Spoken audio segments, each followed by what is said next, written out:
Hi there, I'm Shoddy. Welcome to episode 13 of Betrayal at Krondor.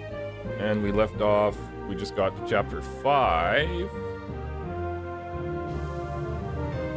When rivers run blood. What did it say? Something about North Warden? Where are we?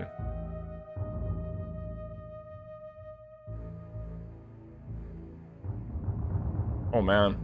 I don't quite remember what we're supposed to be doing. Did all those chores for the guard towers, I guess. Oh yeah, okay, we got past the goblins. Hired them for, like, Baron, what's his name? Now we're supposed to steal the plans. Let's see what the guard towers are about. Curiosity overcame him. Peeling back the thick hide which covered the frame, Locklear chanced to look inside. Oh. Bet you the Elven bow's better than these? 40 plus 0. Oops, not you. 25 plus 25. So the Elven bow is more accurate. But the Serrani bow is more damaging. I'll keep the Serrani bows for now. I right-click on this to see what it is. It was a siege engine, roughly large enough to protect 3 men. The engine had been covered with thick hide, which had been stripped of all its fur. Narrow slits cut near the top of the tower would allow archers to fire at incoming opponents.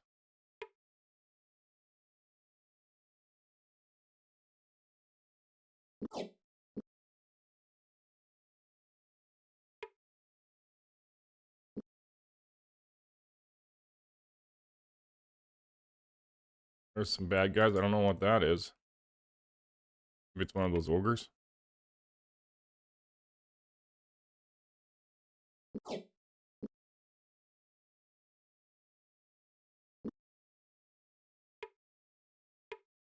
The Rhyme Giant, okay. This guy doesn't have skin of the dragon, does he?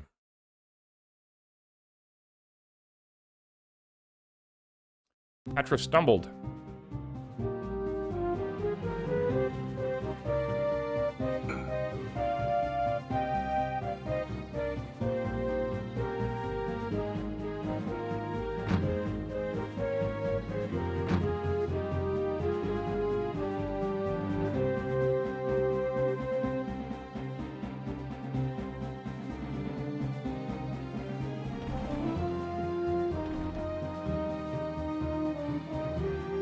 Black Nimbus to deactivate scrap crystals.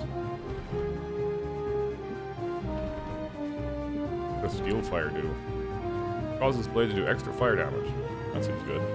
Just use blind on this guy, maybe.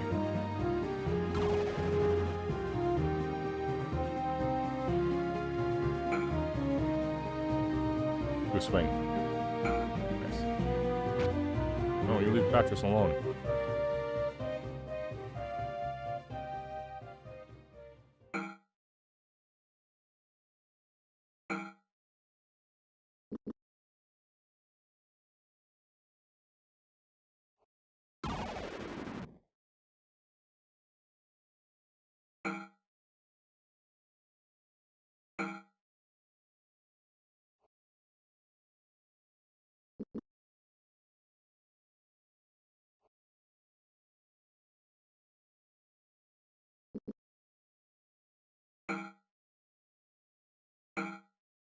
Get him, Patras.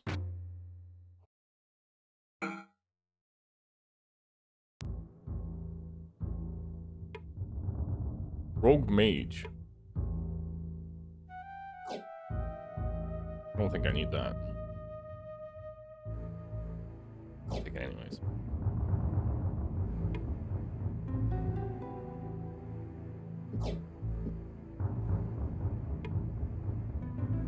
Darn. Slime giants serve a lot of food.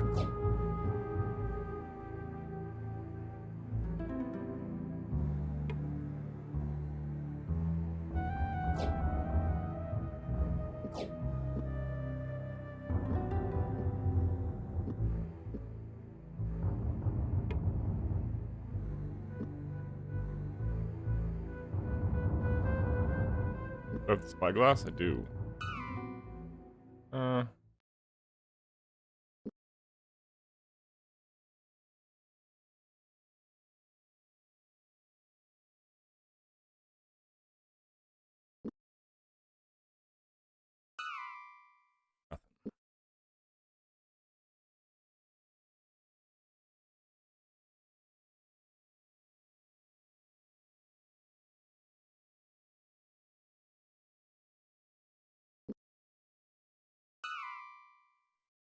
Safest place to travel is directly down the road. Bad guys. Witch Hag. Mortal Warrior. Jamie was not surprised.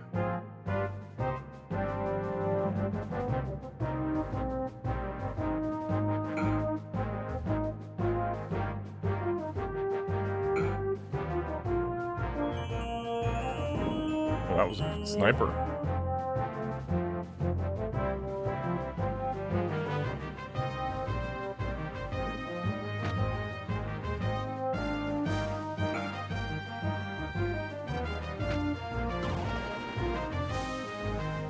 Not so good.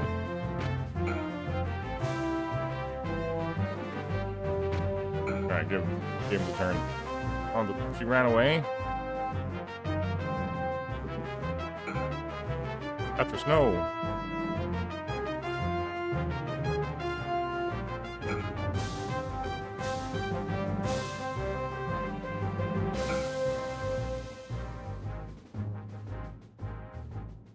How long is Walkley gonna be frozen for?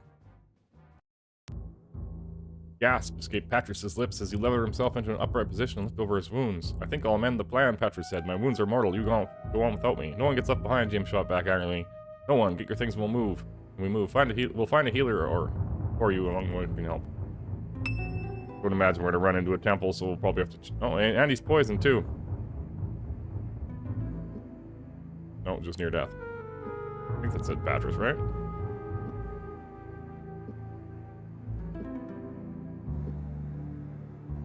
Gonna have to chug some potions.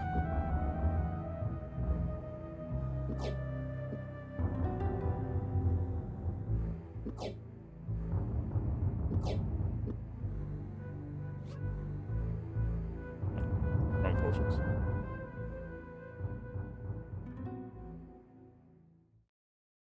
I want them to stack, darn it.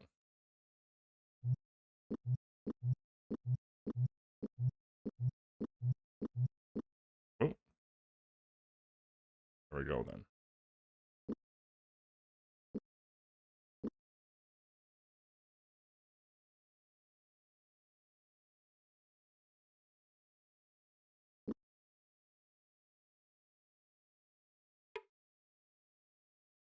Oh, I'll take those elven arrows.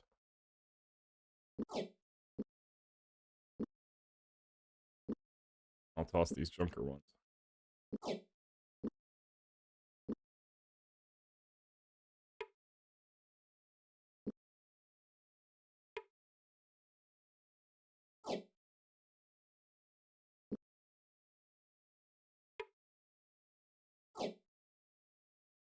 One.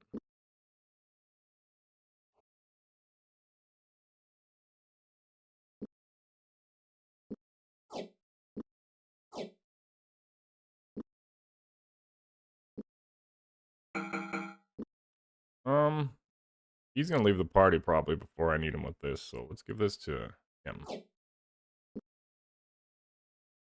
Oh, thank you for the follow.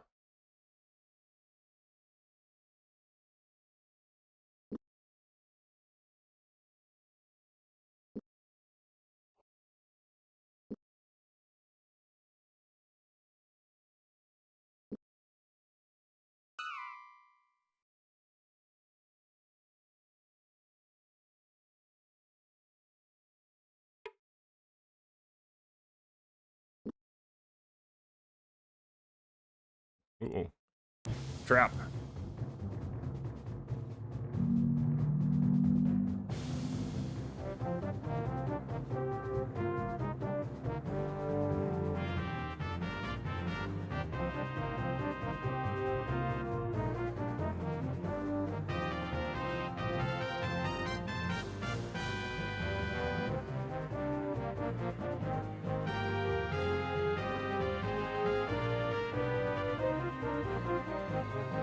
We can make this one shoot that.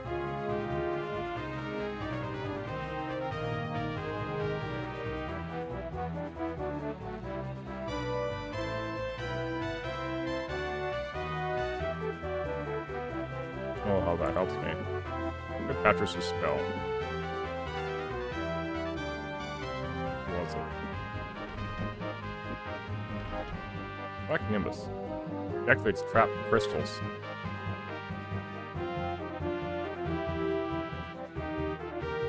Oh, I want to deactivate that.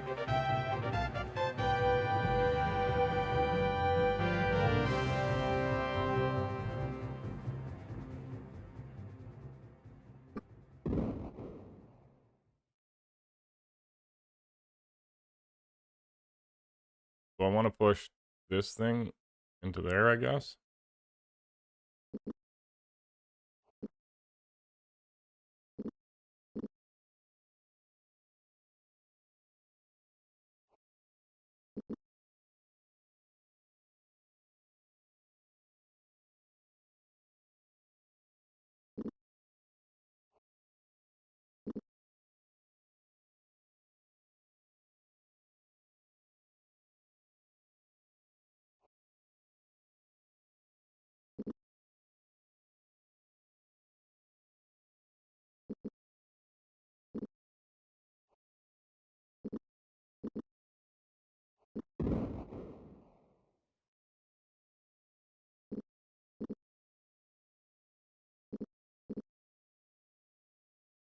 Aha.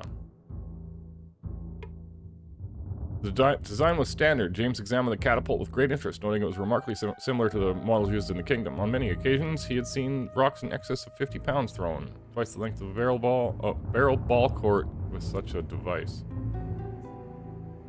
Barrel ball. Buckler gaped in wonderment at the heavy wooden catapult. They walked around the weapon and studied it from every angle, spending extra time looking at the firing and trigger mechanisms. On the whole, it appeared to be in good condition, but one of the torsion gears had broken. Mordo must have built this toad-throwing toy to annoy the Baron. They never get it up the pass. Poor old Grump Buckets shot him down. Perhaps, but it's of no use to them now unless someone fixed it in order to lob stones at Raglum. Now that's peculiar now that you mention it. Tell me, Lockie, if you were just going to leave something like this lying around in the field, even if you didn't have it working, would you have left it pointed at your home? What are you getting at? The only reason this thing won't function is because one of the torsion gears is broken, not something all that complicated to fix. Now, suppose the gear didn't break of its own accord. Gorth told me that many of the Mordo clans had reservations about fighting under the old battle colors of Myrmindamus. Now, if you were one of those clans and wanted a backup plan in case you wanted to back out of the strike, it would simply be a matter of installing a replacement gear. Backup plan. And pulling the release lever. It even has a payload in the basket. Of course, assuming we could find the part ourselves, we could stir up some trouble. Maybe find a way to get the plans Duke Martin needs in the confusion. Perhaps, but first we'll need to find a replacement catapult part first. I doubt there's one laying around about here somewhere, but let's check around. They searched the area for half an hour, hoping to discover a replacement part for the broken gear. When it didn't materialize, they picked up their packs and prepared to leave. Okay. Did you try the spyglass?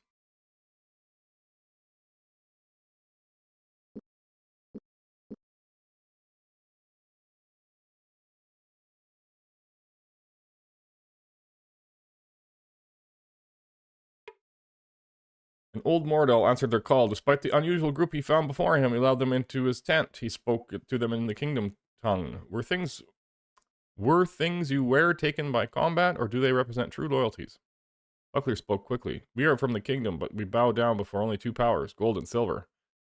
The Mordell was either satisfied with this answer, or he was too tired to care. He motioned for them to sit down. After a short conversation, they found out that he had come to Raglum to die, too old to travel with the rest of his clan and not willing to stay alone in Raglum. He'd resolved to wander off into the forest and let his life slip away like the wind in the trees. Though he hated the Mordell race, the conversation made Patris sort of sad. He was glad when they left. Hello. The Mordell clans are largely migratory. There are a few small towns like this one with houses, but the tent before us is a more customary dwelling, Locklear whispered. He called out to the occupant of the tent, but received no reply. The owner appeared to be away. Perhaps we should take a look inside. Yes? Locklear looked around carefully, then pulled back the flap of the tent and slipped inside. Petra stayed outside as a lookout. There was a bedroll on the floor, rations in a small chest. Something on the wall of the tent caught his eye, and he went to have a look at it. But it looked like a message of some kind turned out to be nothing but a small blemish. He took a step back, putting his foot in the middle of the bedroll, and discovered something hard. Pulling the bedroll aside, he discovered a mortal lamprey hidden underneath. I don't need that.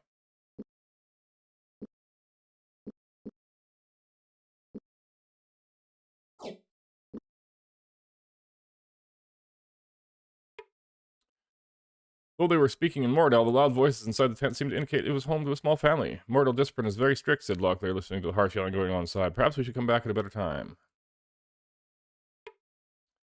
Hasn't been living in some time. Let's check the houses. A bad idea, but let's go ahead.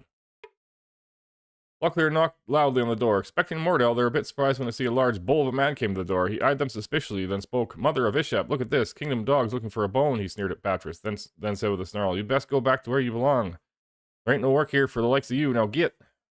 Rather than provoking a fight that could attract the whole town, Locklear agreed they should leave. Those are there in some time. James approached the Mordel Tavern. Do you really think we can just walk right in without attracting unwanted attention? Asked Patris. It's a trick I learned many years ago. Everyone will gravitate towards the simplest solution to any dilemma, he whispered, reaching for the door. Patris wasn't convinced. This is highly irregular.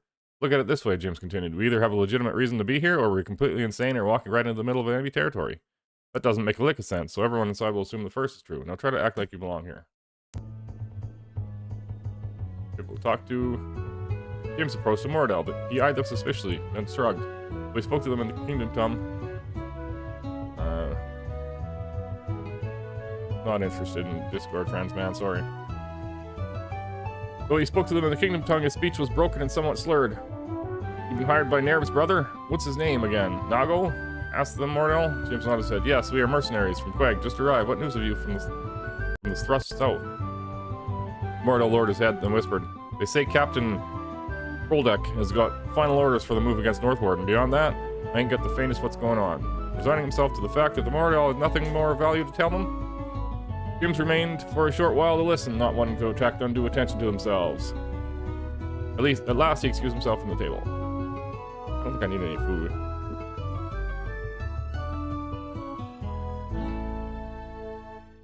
Mordel approached them, apparently satisfied with their story about being mercenaries from Quag. The Mordel told him he was a trader who made frequent trips to several of the towns located near the border between the kingdom and the Northlands, explaining his command of their language. What can you tell us of the push south? Asked James. Word has it that Captain Krondor received his final orders for the move against Northward, and futile. With our numbers, we have no hope of surviving the march to it, and then breaching the walls. The Kingdom Baron will crush us utterly unless the engineers come up with something. Try not to be too interested. James prodded the Mordel further. Stegerson? Mordel stared at them strangely. I had heard he was killed in a Quegian battle near Palanac. Palanque. I wouldn't know. James recovered casually. I've not been on foot for 8 years or more. Been working in a press gang. The Mordel replied. Well, it's all a moot point at the moment anyway. Krondor has locked himself in his commandeered command post to work on the battle plans for a goblin offensive, and the engineer just sits in his house drawing up designs. Hopefully the kingdom won't elect to retaliate after this madness is over with. They thanked him for the information, and he was able to provide. Casually strolled back to a spot near the tavern door. Bit of loot? Nope, it kicked me out.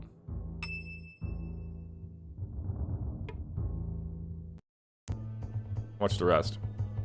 3 sovereigns. Sure.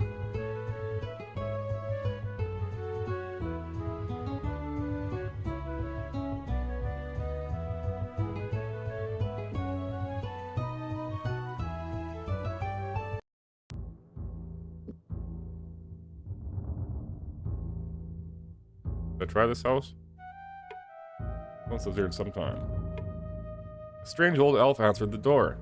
He glared at Patris suspiciously with upraised eyebrows. Yes? Did Enron the minstrel send you this thing for me? Yes? Well, come in, he said, ushering them all inside. I'm very busy, but I work much better with music playing. Let me think. What manner of work do you do? Asked Patris Mordel. The Mordel scowled. You're here to sing or ask questions. There's a lute over in the corner. Use it. Patches picked up the loot and began to play. He was amazed by the huge assortment of gears, pulleys, springs, and other equipment that were scattered around the house. The Mordell was obviously some sort of engineer. What is all this stuff? Whispered Locklear. Cannot be sure, but I recall stories of a Mordell weapon maker whose ideas and plans were sometimes too inspired, even for Delicon. He was known to be a bit of a musician, though not a good one, and he used to demand musicians play for him while he worked, only they couldn't play better than he, or, "Stop that racket! This isn't music you play. I could make better music dropping the instrument down a flight of stairs. Get out of my house." Not wanting to upset him any further, they agreed to leave. As soon as they stepped at the door, Patches whispered, "I tried not to play my best, but playing poorly can sometimes be difficult as playing well." Go again? No. "And why are you annoying me?" screamed the Mordell. Before they could protest, he stormed into his house, closing the heavy wooden door with a bang. Off the yard shot. It took no extended amount of time for James to discover the establishment catered specifically to archers. Upon opening a latched bin, he discovered a stack of corals piled high like bricks of firewood, each meticulously tagged as to where it came from and who had fletched it.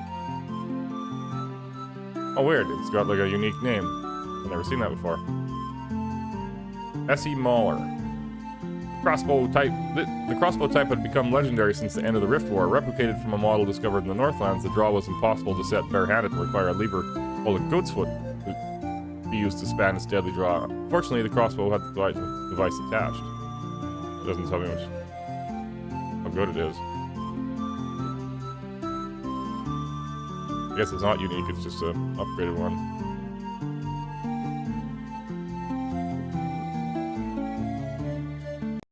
Buy some restorative potions if I really wanted to, but probably got enough. Locklear hesitated before the door. "Krondor," he snarled, rubbing his fingers across 3 red marks in the doorframe. "What does that mean?" asked Patches. "Captain Krondor. He was a Mordell leader who has a reputation for setting up residents in empty dwellings. What are those 3 red marks over the door?" "Those are equal in number to the original inhabitants he murdered to ensure the emptiness of the structure. Rumors of his savagery have spread as far south as Krondor. Fearing exchange would draw unwanted attention from the other Mordell nearby and realized the futility of a confrontation, they left." Like, he's got the plans in there? Am I supposed to come back at night, maybe? Let's just keep going.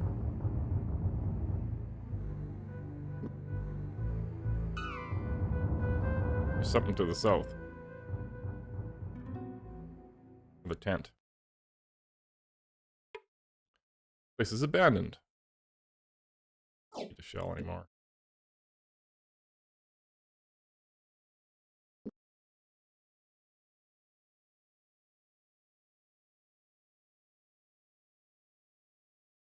You are not alone. Patches, no.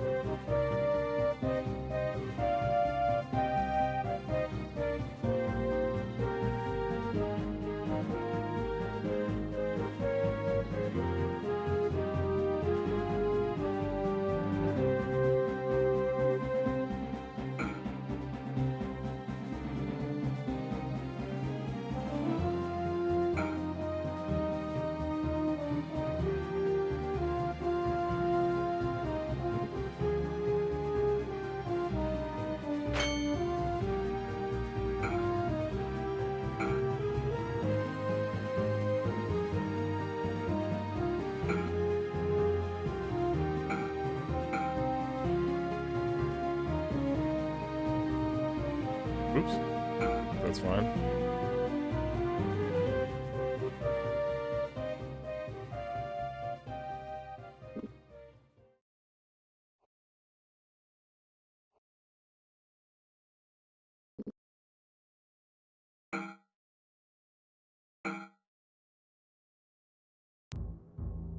Patches is poisoned.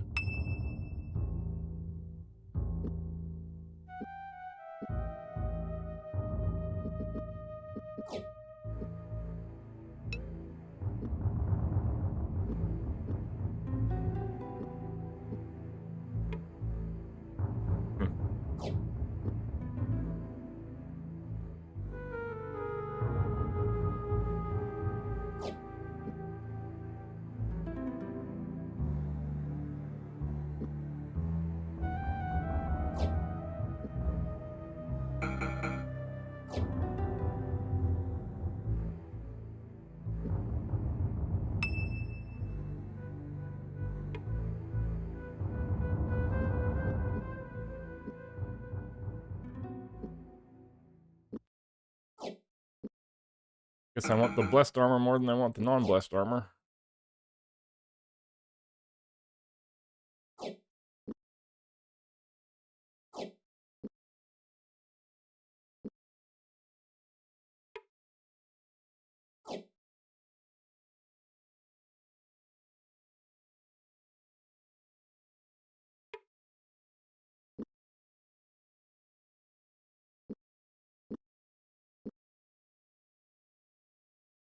There's some chests.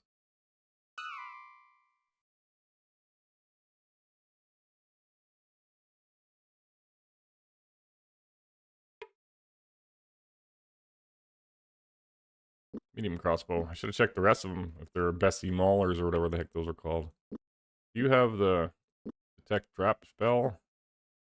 It does. It is trapped. Try it. Trap was deactivated. Ooh, what's this? Catapult gear.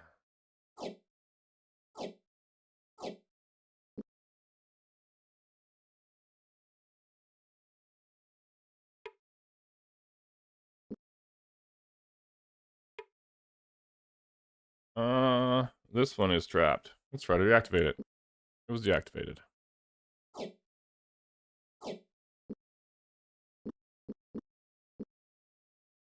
Did I go activate the catapult and...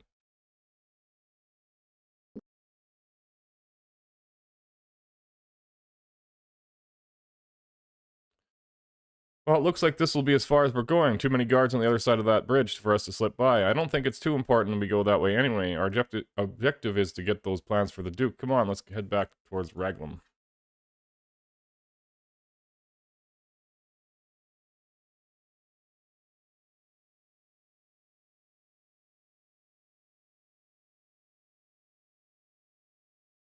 Oh.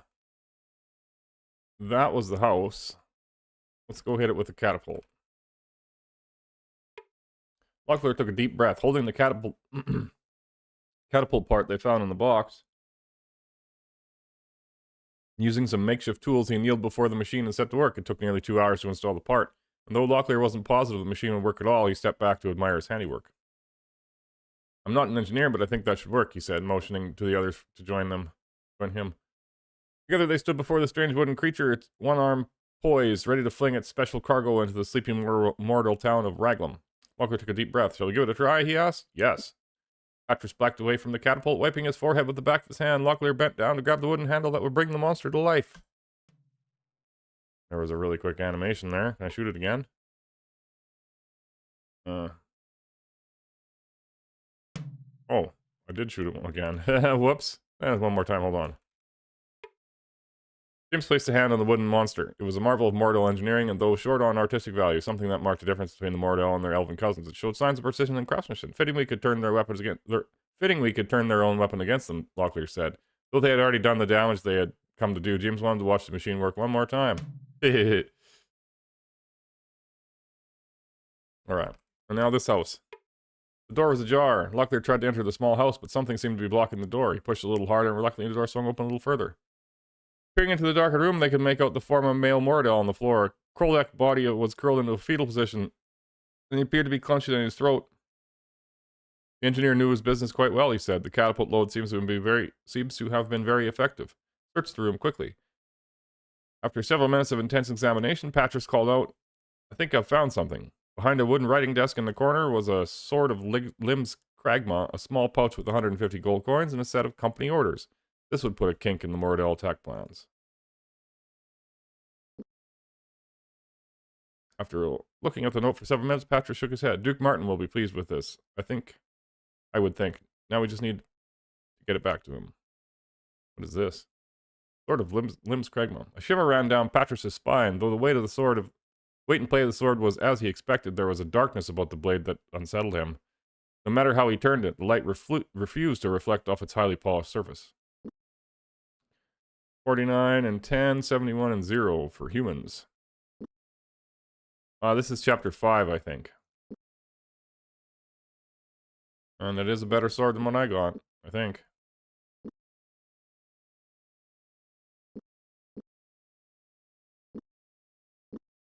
Who's a better swing? 86 accuracy, 69 accuracy. Let's give it to we'll give it to James because it's more accurate. Hold on to the greatsword for just a bit. Just in case the sword is cursed or something. Alright, it's time to leave.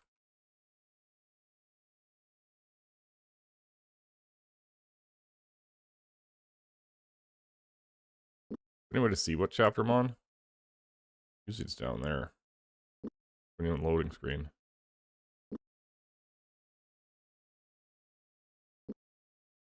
If I go to the menu, there's what's contents. Yeah, here we go. Rivers run blood. I guess I could probably click that and it'll give me the... Yeah, I could read this again if I ever get lost. That's kind of cool.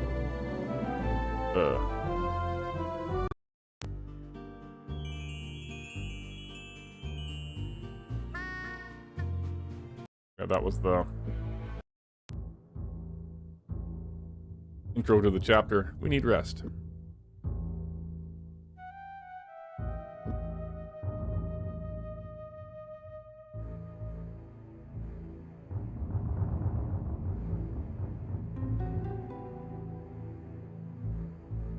Couldn't I have saved before I used a potentially cursed sword?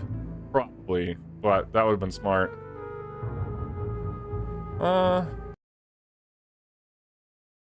Oh, the enemies are back. Or else those are the goblins I let past me. Or let me by because I paid them. Goblins halted them. You remember us, don't you? James said, shouting out to the waiting band. You have a new contract with us? We remember, the goblin leader replied. We shall be leaving for Northwarden soon, as asked. Come through. You shall not be harmed.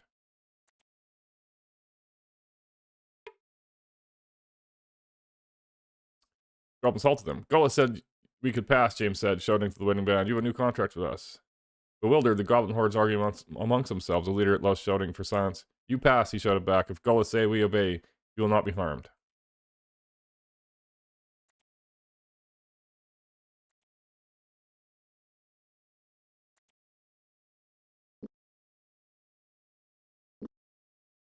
This is Northwarden? Yes. Chapter 5 is probably over. The chapters are speeding up.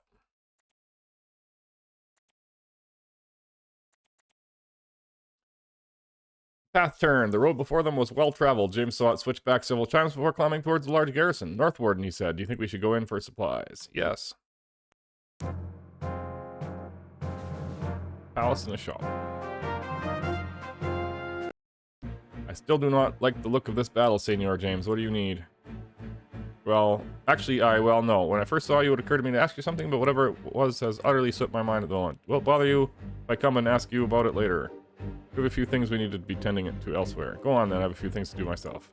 You're most gracious. Thanks for farewell. Alright. We have to go talk to the other guy, Duke Martin, who was just going to meet us when we start traveling south a bit here. Or are you Duke Martin?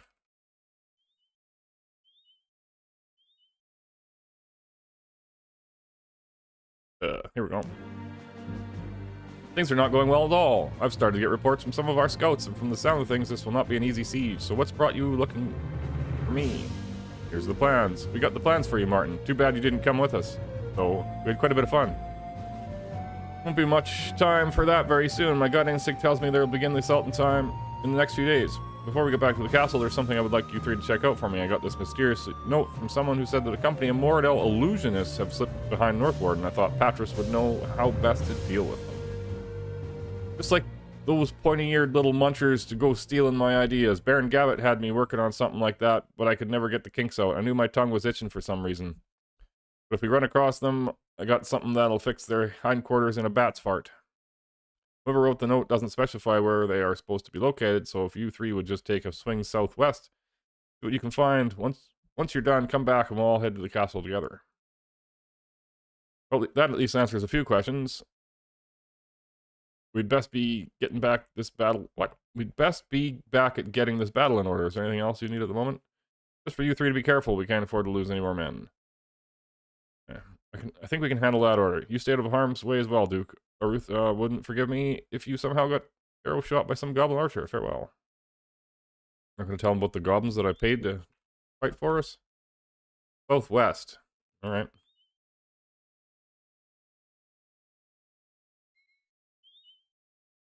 We'll definitely be right on the road, right?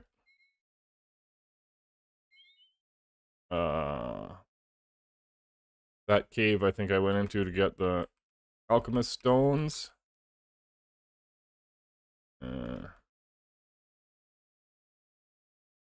There's some lady in a house I can give those diamonds to, I think. We need rest.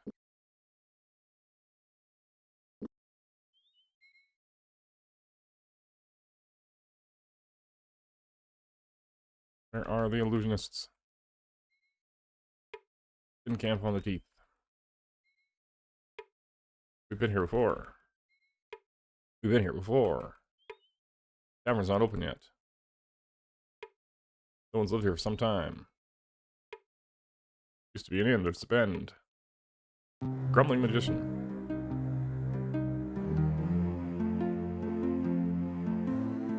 We were looking for a spell of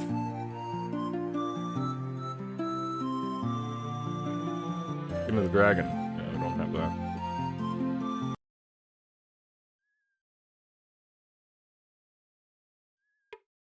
Been here before.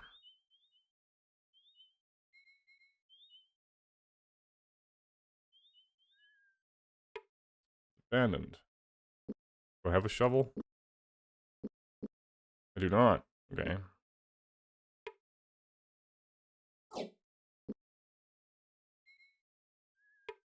I was there in some time. Guess we go back to the tavern in the daytime. Yeah, let's do that.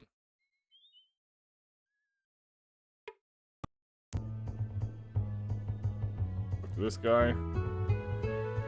I normally enjoy talking to travelers, but today I'd rather just enjoy my ale.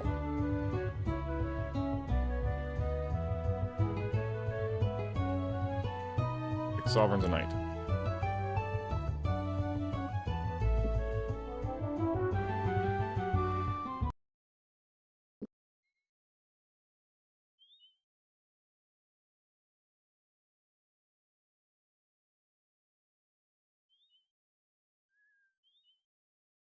Yes.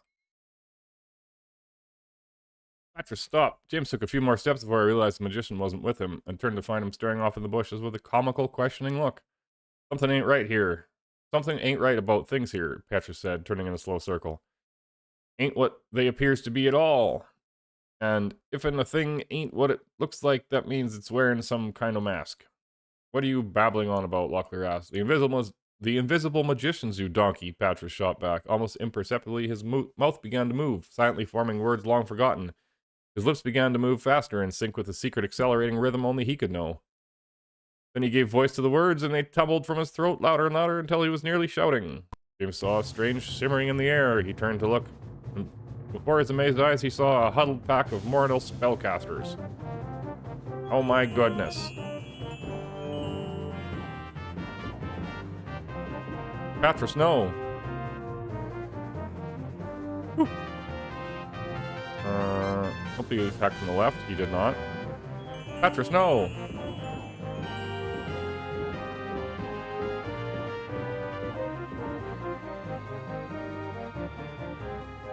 What are you casting? Some kind of explosion?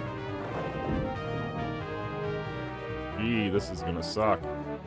Actually, if you miss all your attacks. What am I gonna do with 25 hit points, Patras? Blind a guy?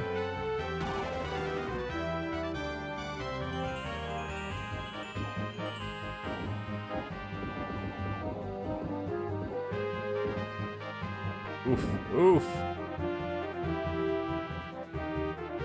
Oof.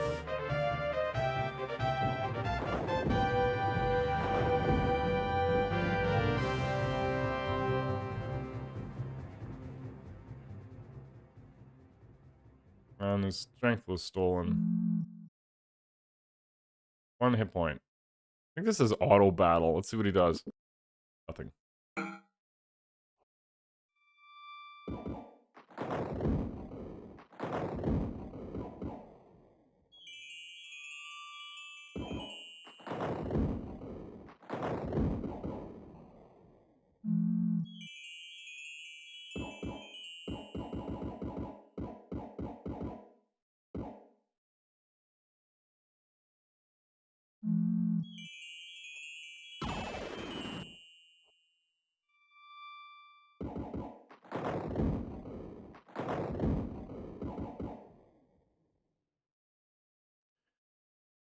We died. I guess we're gonna have to use some of our items.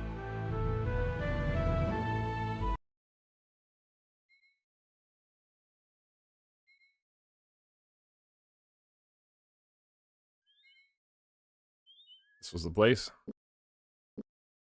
Let's see. What gives me resistance to magic? This counter affects enchanted blades.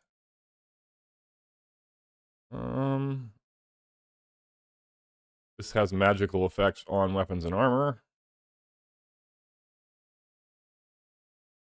This is for accuracy. This is for strength. This is for defense. This is for magical power. Sure. Maybe defense too. Enhances metallic qualities.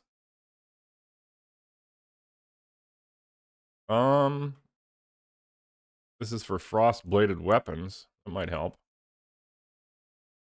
Give you that on your armor. Trying to conserve what little he had of the brown fluid. Luckily, applied the flame root oil sparingly, though it was rare that he had run across opponents who used naphtha to treat their blades. He wanted no unpleasant surprise if he did meet such individuals. Even in small amounts, the rare oil would extinguish any naphtha which contacted his armor. Thought that might help against fireballs, but maybe not. Give this guy this. As if some magic within the azure stone had awakened by Patris's touch, the dark fluid began to spill through a crack in the artifact's modeled surface and down the length of his arm. Pouring it over the armor, he treated it carefully. Its power is renowned for extinguishing swords set ablaze with magical flames. And you can try this on your armor. Dark sheen appeared as James applied the holy oilcloth, rubbing the metal until its surface drank up some of the residue. While its effects could be countered if his opponent had used the same oil, it at least ensured that he would be on even footing with anyone hostile he met.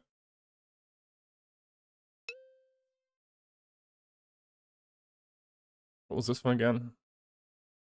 Lead armor, counteract enchanted blades. Let's use the, James slid the tip of the magical artifact down the length of the blade. Glittering blue frost formed on the blade. Assuming his victim wasn't using some form of Sarig's bang on his armor, the enchantment would make any wound done with a sword incredibly powerful. And let's pound one of those and one of these.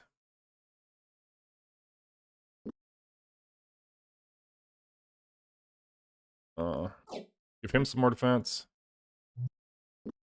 Pound one of those. One of these.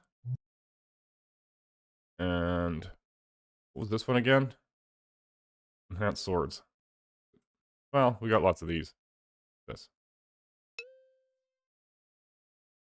Right. And so we don't have to do all those buffs again. We'll save this one as buffs.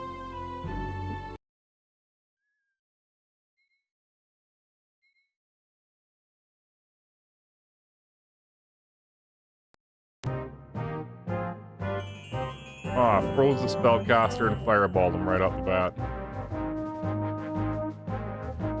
Standing here would be okay, but stab him.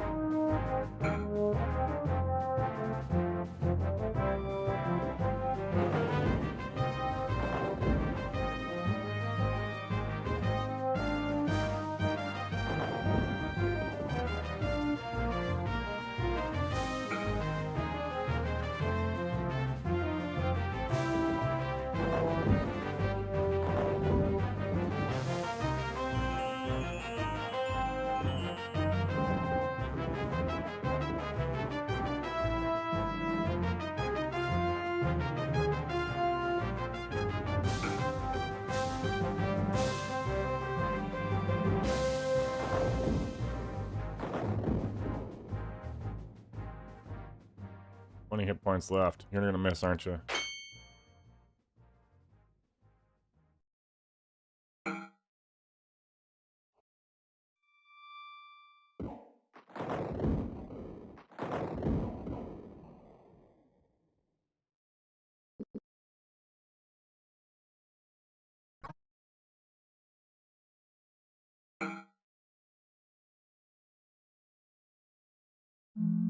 There, you steal my strength.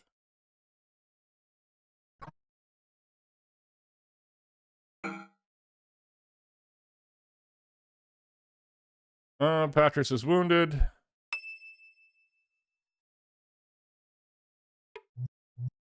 Drink of water. What's in the house? Abandoned. Well, rations.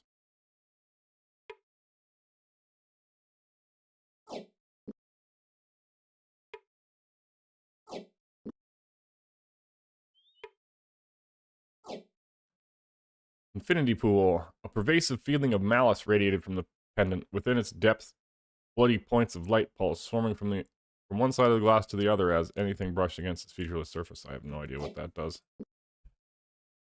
This body?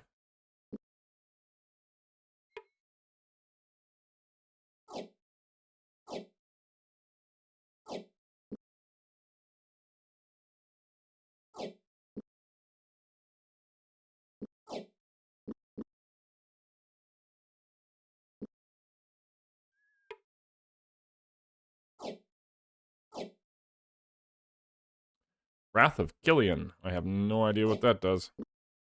Let's learn it.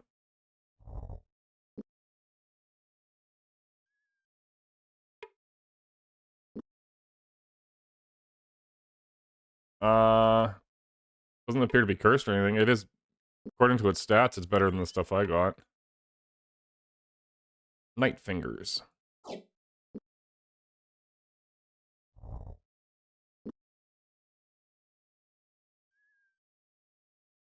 Let's go back to the tavern and rest. I think that's better than camping on the ground.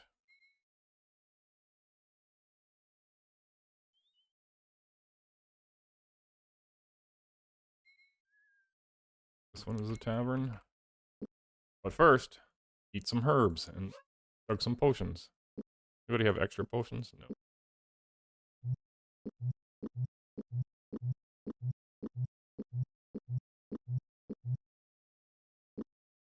Eat some more herbs.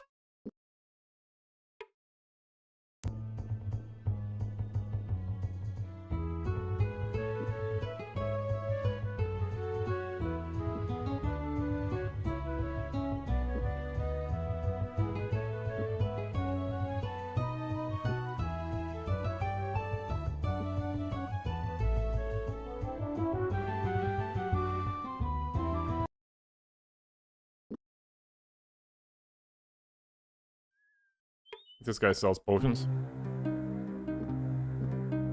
93. Can we haggle that? Haggle. Why might my price or be off with you? Unavailable.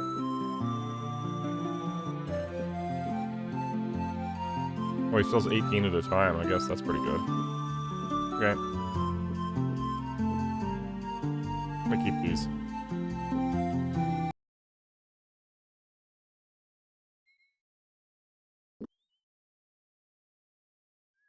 Was that den camp on the teeth? Was. So there should be a lady in a house off the road, and I think the diamonds were for her.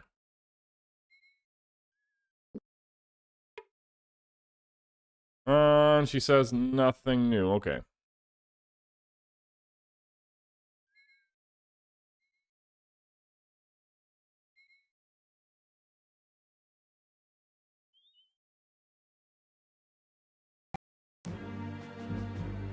Read that. That's important. Scratch one group of mortal magicians. We found them, Duke. Good, I want you three to hurry ahead to the castle. They've already turned back an irritation assault today, and I think the Baron could use your help right now. Need to find out what has happened to one of our scouts that's gone missing. I'll be along as soon as I can. Well, at least that answers a few questions. We'll be best be getting back to getting this battle in order. Is there anything else you need at the moment? Blah, blah, blah. We already read this like 70 times. Say something new.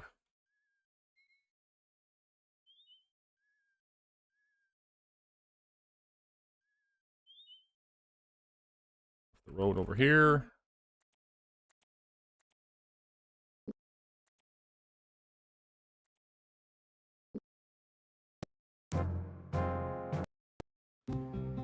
Portcullis creaked. An ashen-faced soldier trembled as he labored at the monolithic peg wheel, his back arched backwards taut as a bowstring as he hauled the iron gate upwards. With a jerk of his neck, he gasped between clenched teeth for James and his companions to hurry inside.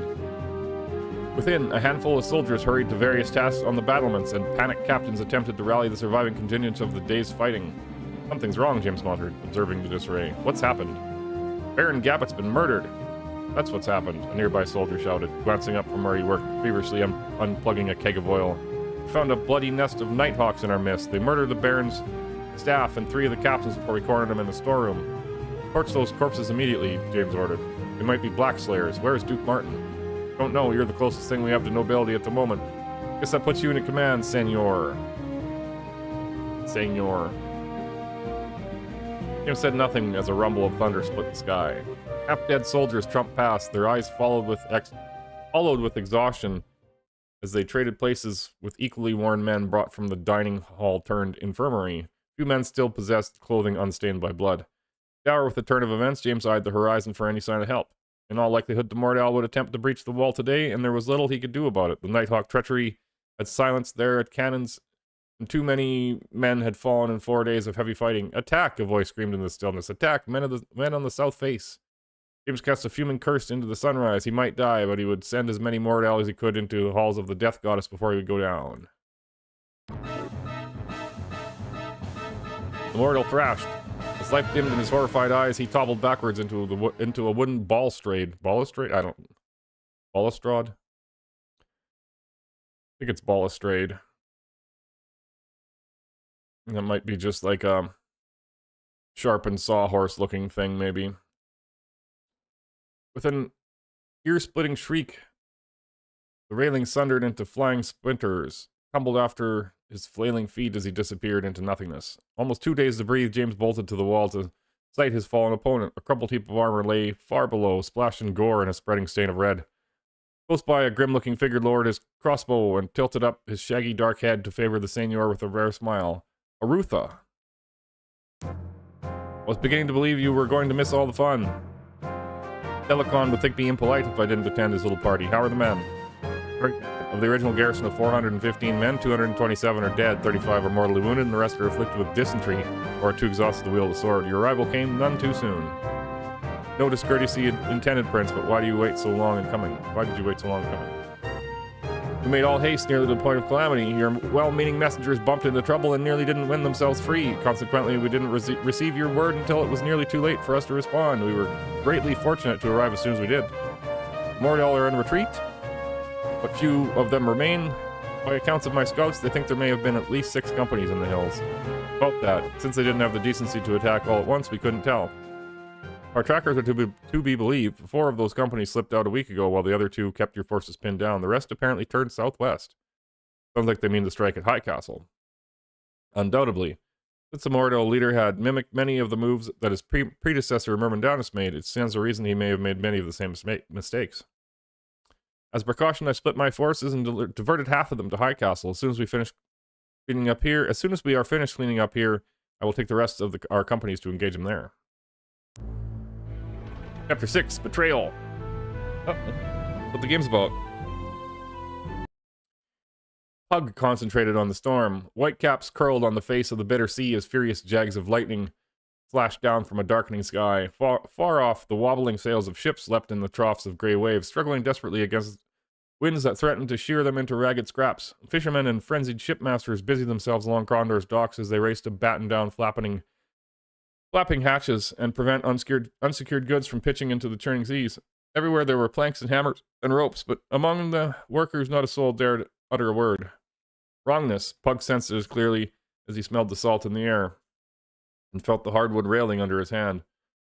What had been begun 3 days ago as a seemingly weak summer squall was intensifying into a threshing eye of violence. Within...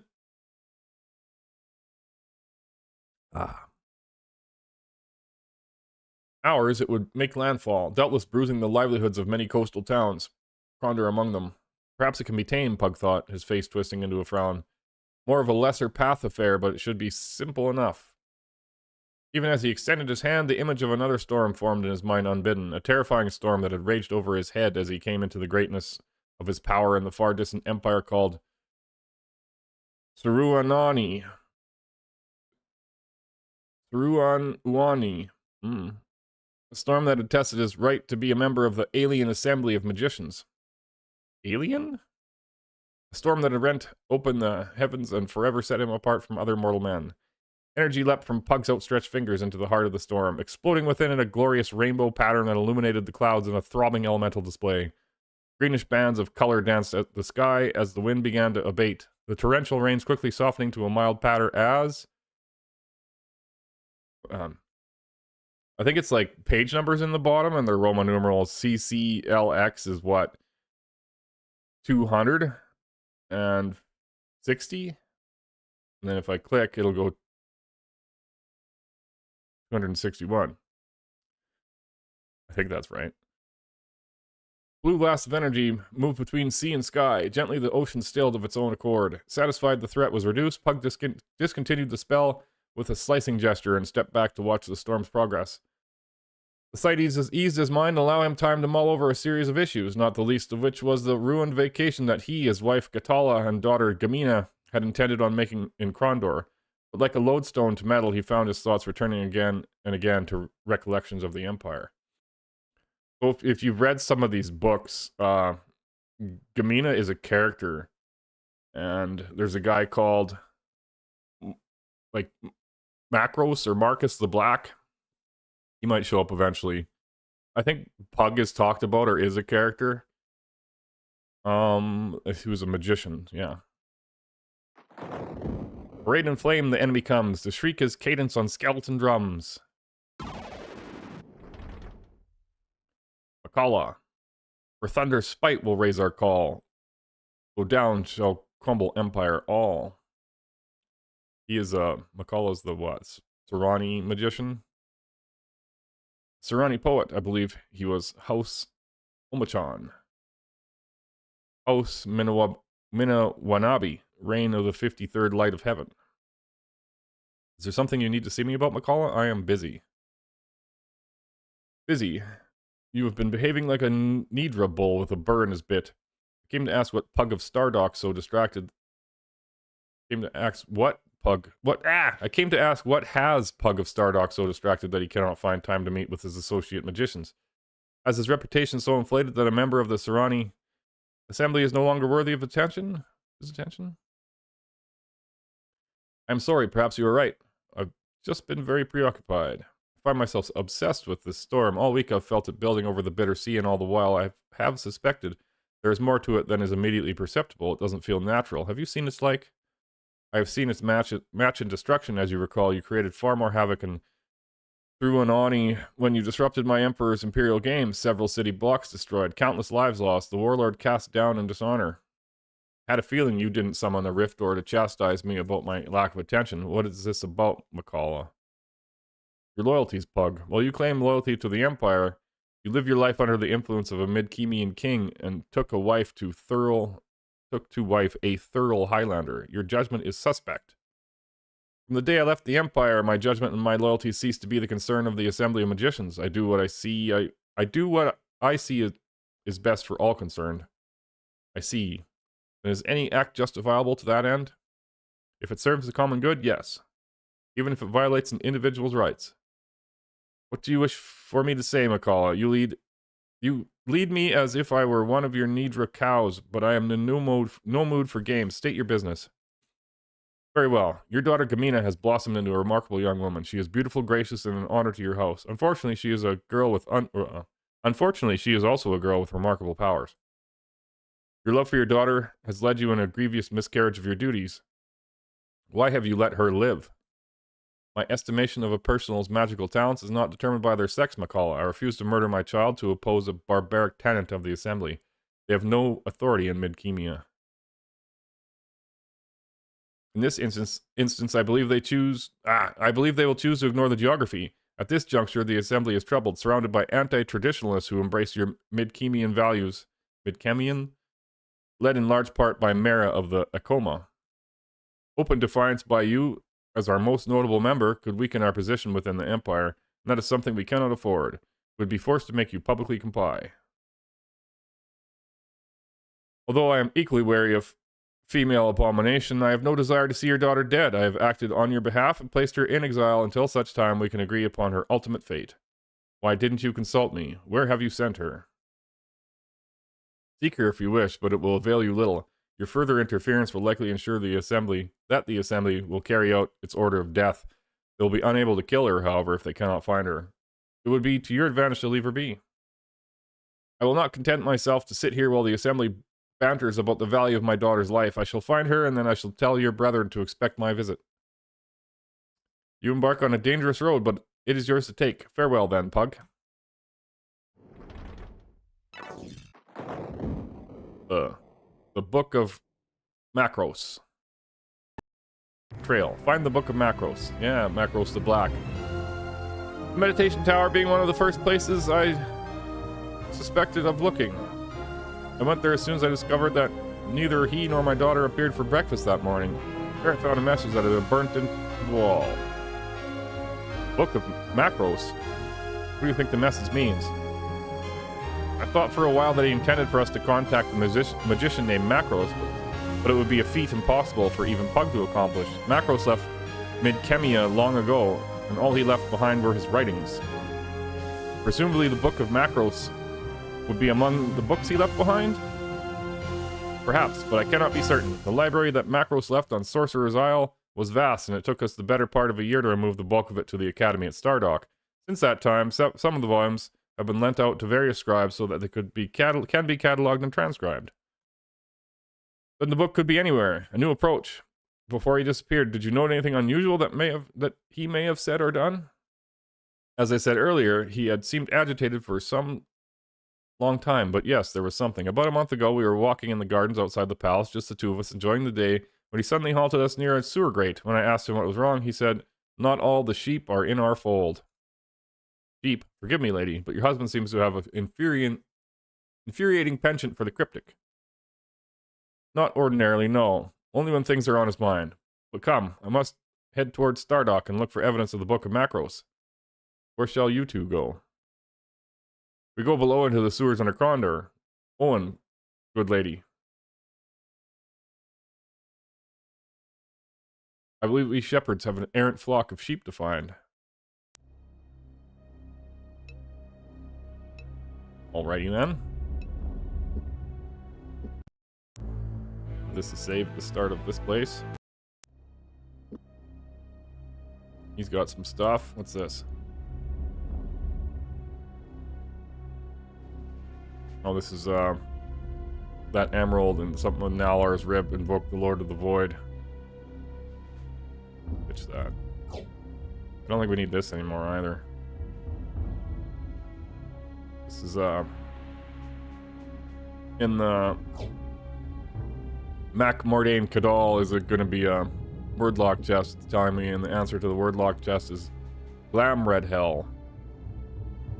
I never got to give this Flamecast book to anybody useful, so let's get rid of it.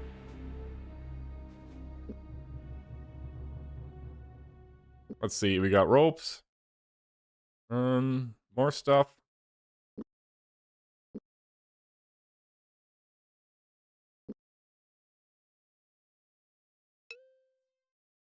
Where did it put us in the sewers?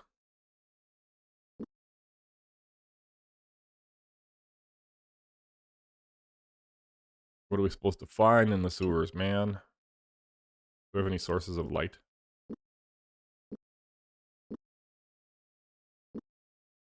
Can I toss that? Fetters of Rhyme. Oh, he's already gone. Knows it. We'll keep that one, I guess. But we'll give it to Gorth.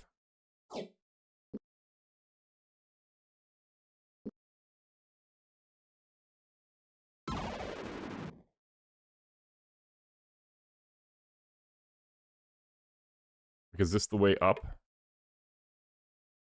Okay. What if I go up there? Royal Key of Krondor. Go to the palace. Oh. Next to the palace? Oh. We can go in the sewer from the other side if we want.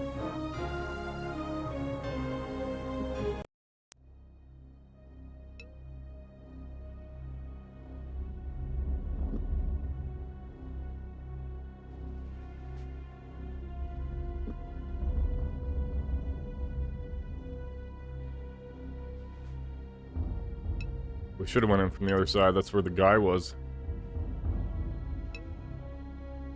Now it's been so long since I've been here, I don't remember where to go.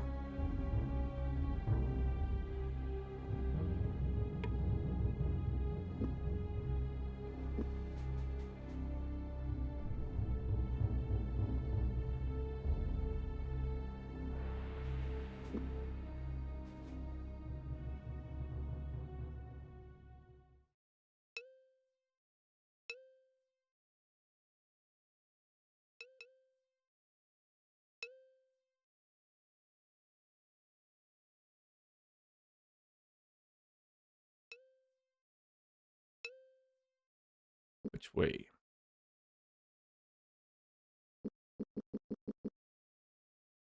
Pit there. I'm so lost. Where I came from? Probably.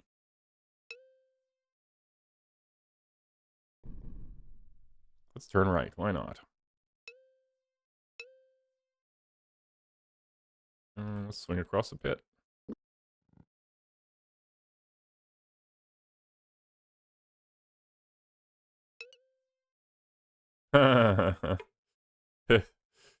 Hmm.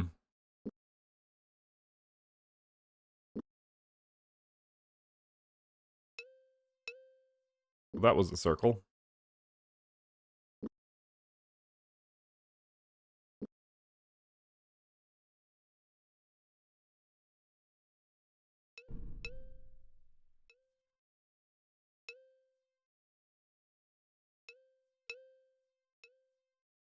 There was a chest here. I can't remember if I could unlock it or not. Yeah, I think I did actually unlock it when I had Senior James. I think that's a dead end.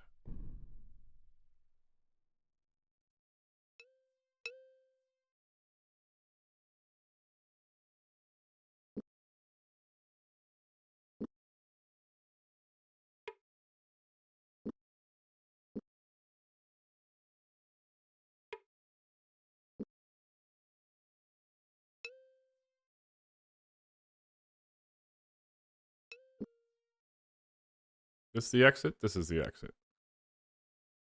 We should have just came in the other way.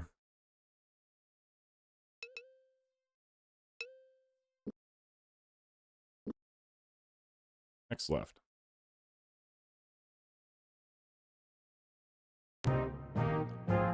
You're in Mocker territory. I'd advise you to turn about and leave before I'm forced to do you a good bit of harm. Please, if you could just answer a few questions for us, then we'll be out of here. Questions. Only thing that concerns me is getting the mess from the storm taken care of and getting us all back on our collective feet. Ordinarily, we don't object to a storm nows, and then cleans the smell out if you know what I mean. This storm, it does a piece all right. Water come in from the seas and washed a score of us into the ocean, destroyed our headquarters and ruined our plan to take care of a little local problem. We almost had him. Him? Who did you almost have? Crawler, that's who. Not that it concerns you anyway. Once we had the upright man out of the way, once he had the upright man out of his way, I guess he decided that it was time to come around and claim his prize. We had other ideas, of course. We had a handy little trap all baited for him, one such he couldn't refuse. Would have had him scurrying back to the Sunset Isles or wherever else in the 7 lower hells he came from. Unfortunately, the weather didn't cooperate with our little plan. Are any of your mockers magicians? No, at least none that admits it freely. Sooner cut a magician's throat than let him among us. But if truth be known, would have welcomed one this past few months. Some of the crawler's men are magic types. Are they? Any of them left down here? Who's to say? We're still picking through our own dead, much less worried about which of them were still here. Large portions of the sewers are collapsed. There's even word that when a portion of the seawall collapsed, it opened a new stairwell to the lower levels of the sewers. Idol of Lasser.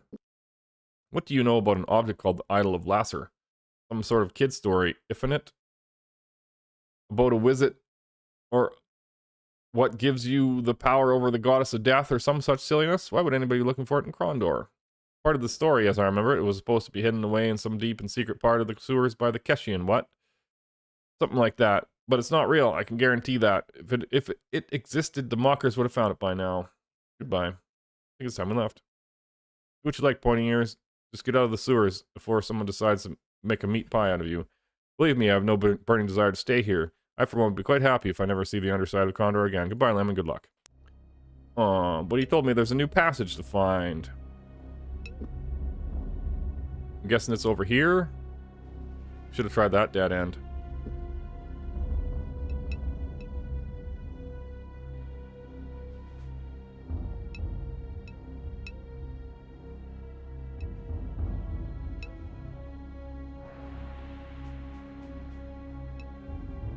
Nope.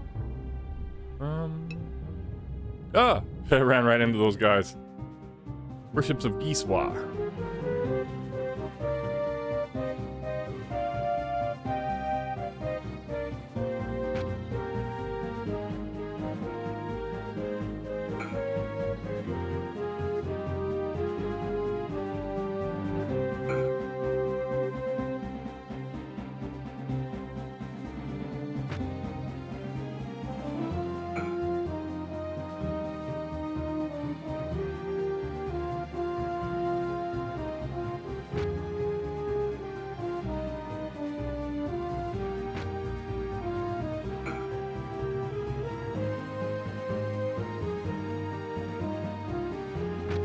Good job, Owen.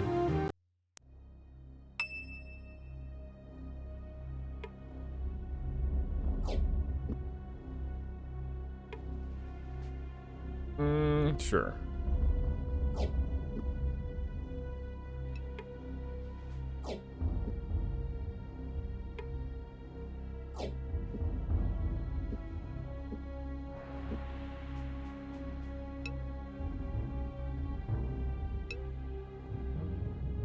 That body always been there?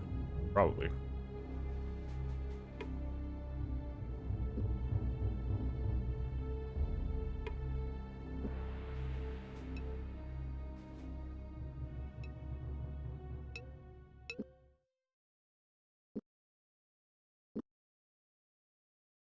This is probably the stairway then.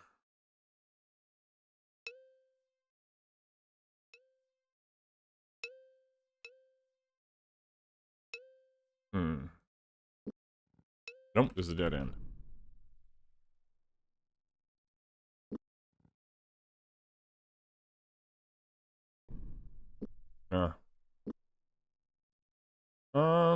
This could be the stairway.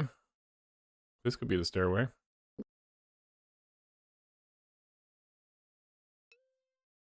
Turn right. Aha. Owen sniffed the air, expecting a foul aroma from the lower levels of the sewers. He was pleasantly surprised that it seemed less rank than the sewers through which they had already trudged. Believe it or not, it smells better down there, he remarked. Shall we go down and have a look around? Yes. He descended noisily. Several times Owen nearly lost his footing on the mossy steps, but unfortunately caught himself before sending them all tumbling down the stairwell. Alas, they emerged in a large corridor. Right. They agreed to attack. Someone or something screamed a warning. I guess we'll blind the caster in case he can move before Gorth. Nobody move.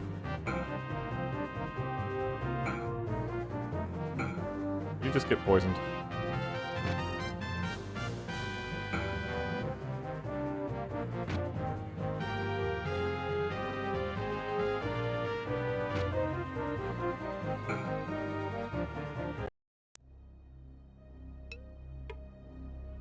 Appears to be locked, but is it trapped?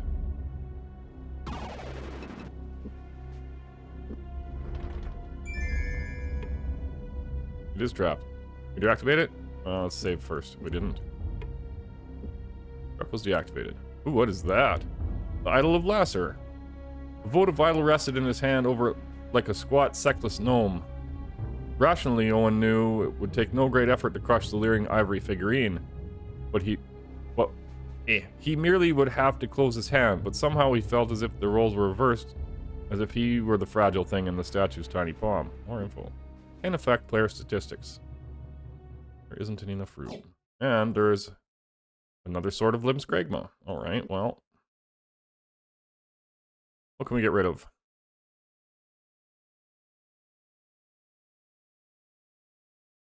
What is this one? That's for archery, right? I don't really need that. Let's get rid of the book, or the scroll.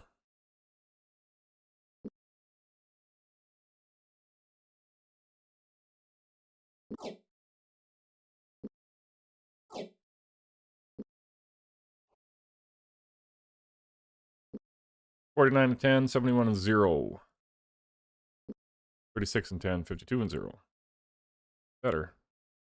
I'll get rid of the great sword.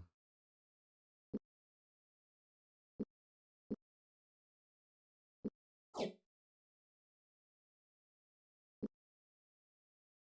wonder if that's for reviving people. What happens if I try to use it? I won't change his mind. As great as the temptation was to use it, he sensed it was neither the time nor the place to waste its potential by performing experiments. There was always the possibility it would fail him when he most needed it. But that was far more desirable than squandering what might be a valuable resource when it would gain him nothing.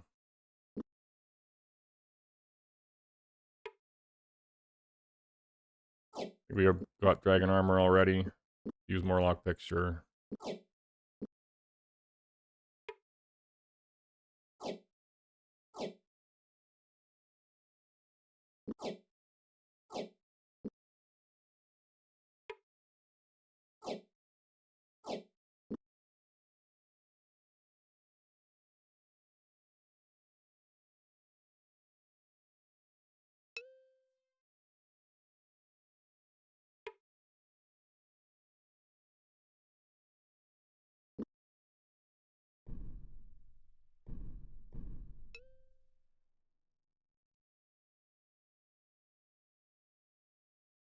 We need rest.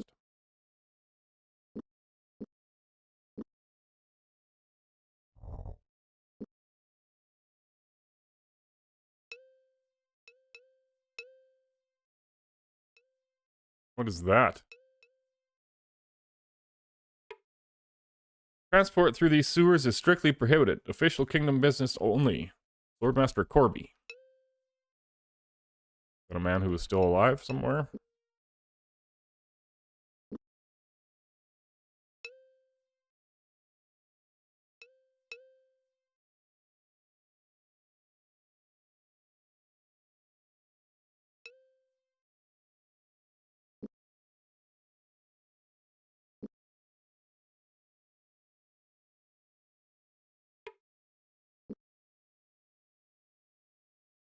Didn't surprise them.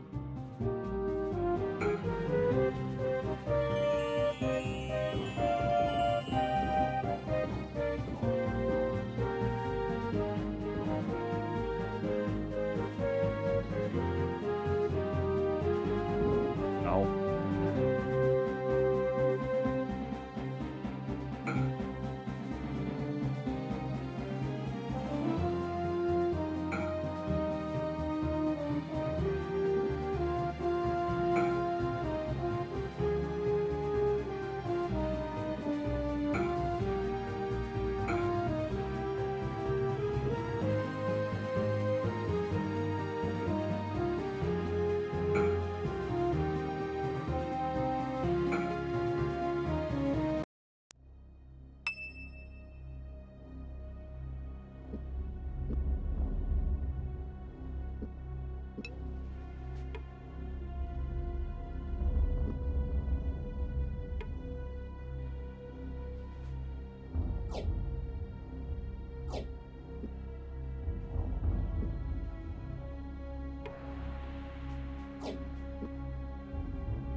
Oh, this place is massive and there's like so many ways to go.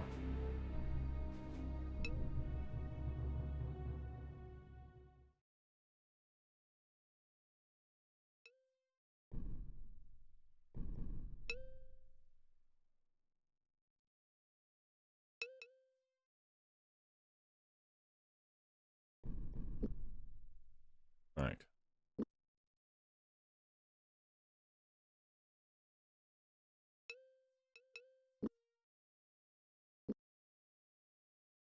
Nope, ran right into those guys.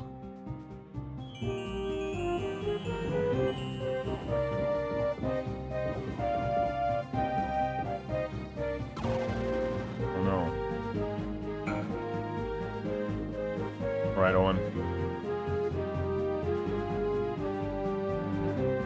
Got a chain lightning spell. Didn't work.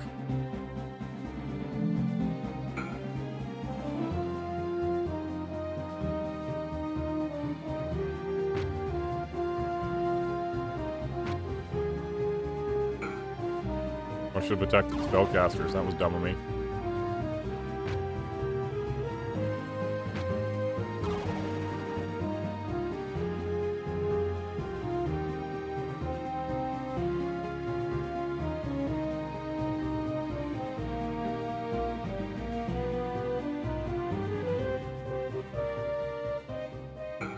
No.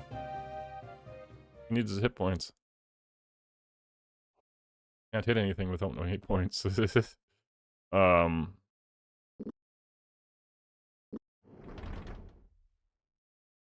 give him 20 of my health. No! Damn it!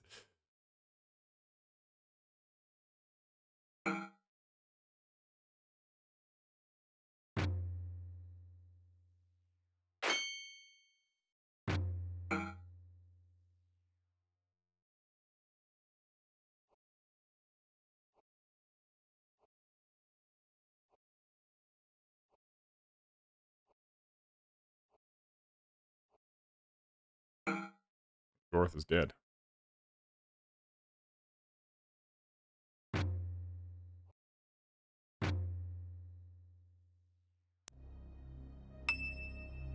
Maybe we can try the Idol of Lasser now?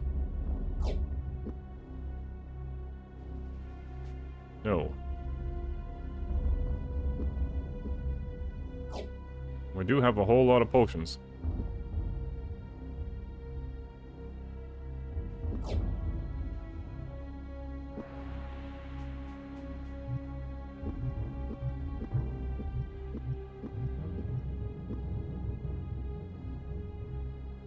Wait.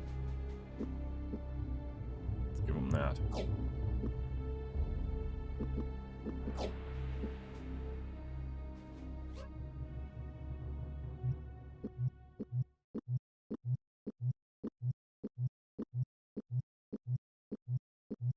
There we go.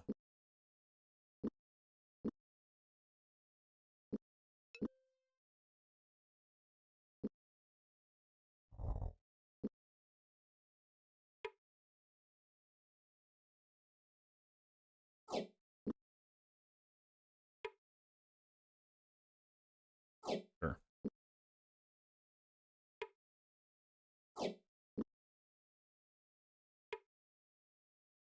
This. Virtue key. 100 ruby is probably better than the ruby I have. Add. I'll take it.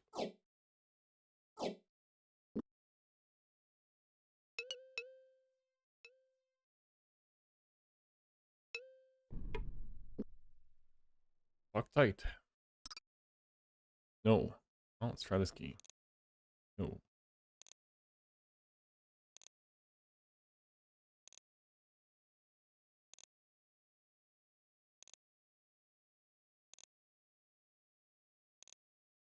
Ooh.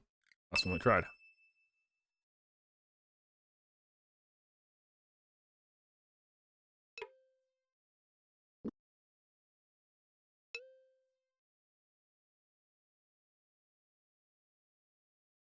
Just a body? No chest? Nothing?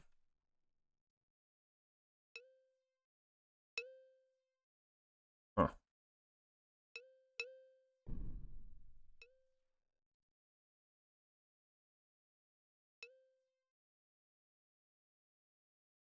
We're bad guys.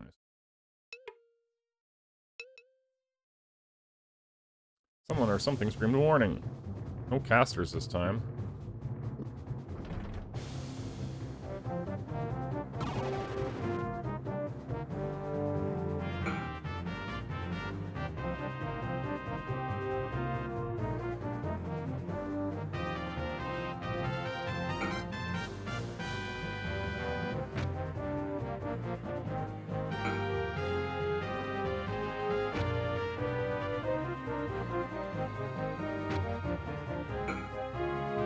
Flawless victory.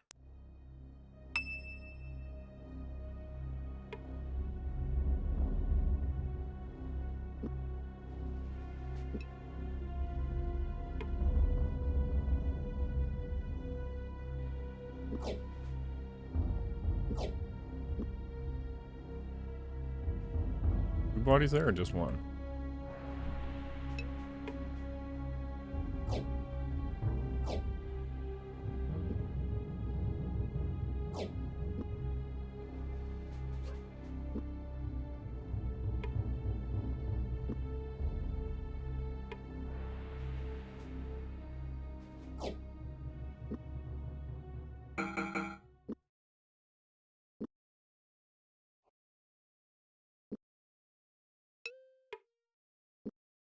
What else does that guy have?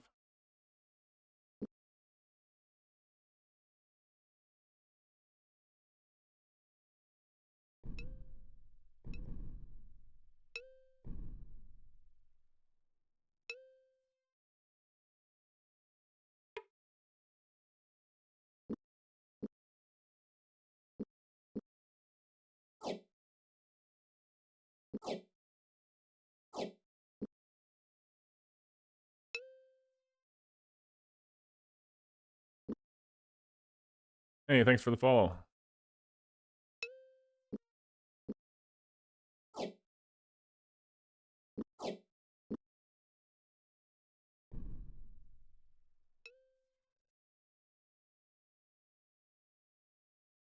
Which way now? Straight ahead or to the right?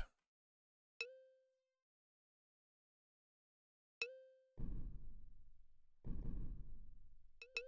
think there was a pit.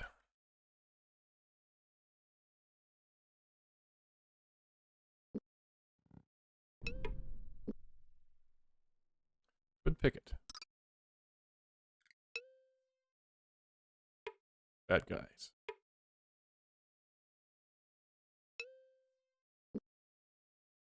Someone or something screamed.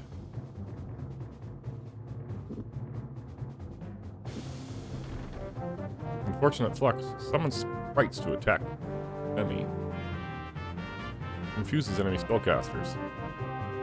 Let's just blind them. That'll be simpler.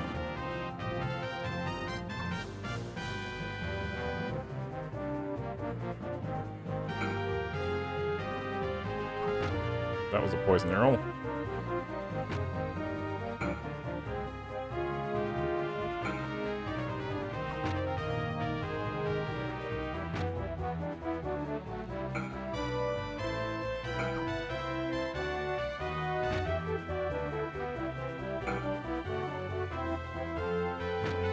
I think elves must be immune to poison because Gorth's never been poisoned.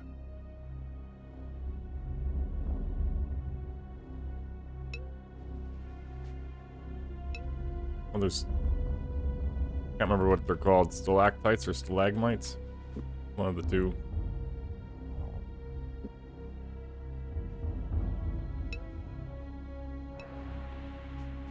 Maybe that was just the... yeah, just the cracks in the roof, maybe then.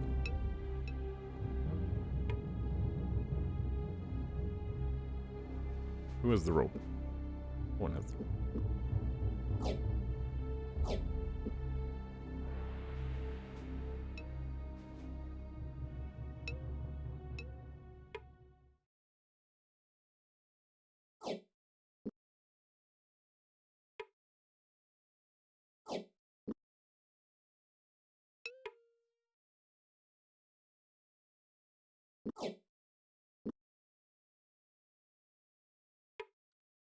The search was futile. Alright, one chest. And if it's trapped. Not trapped.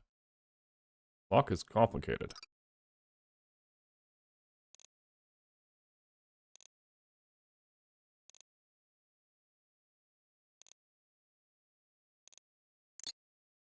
Broke the key.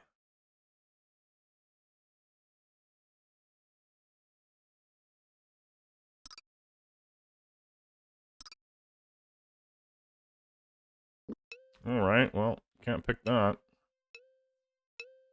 Wish I could leave like a mark on the map or something. We'll just have to remember. Those are all dead ends, so we'll come back to there.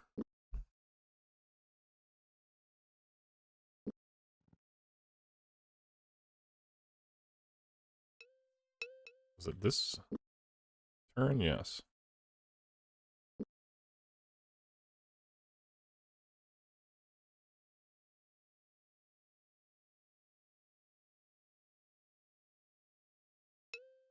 In this direction? Yes.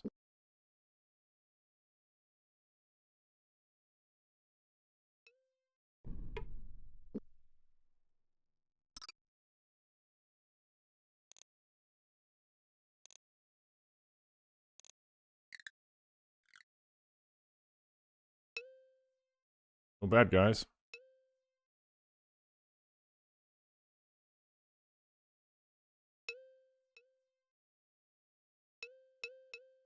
Just one chest.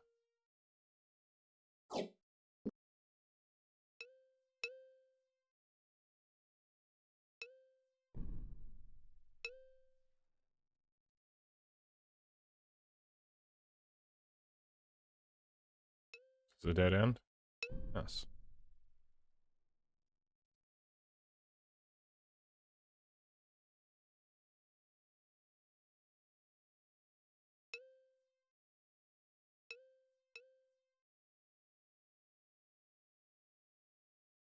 And nothing in here either.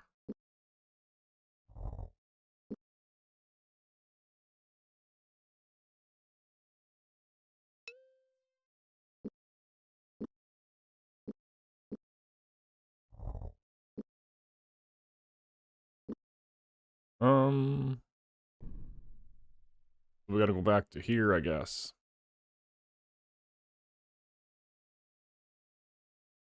Oh, was this just a dead end? Yes.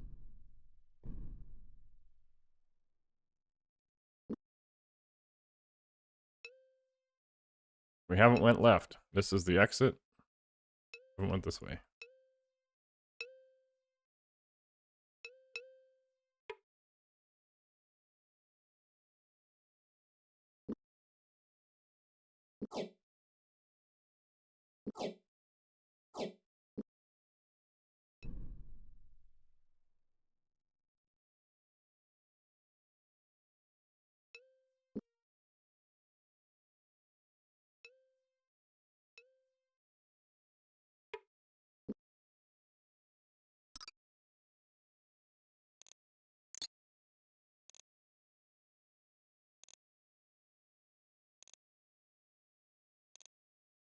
Well, it's not going to be any of these keys, but we didn't try them on the chest either. All right, well, so we'll have to come back here to here and here. Couldn't unlock the door or the chest.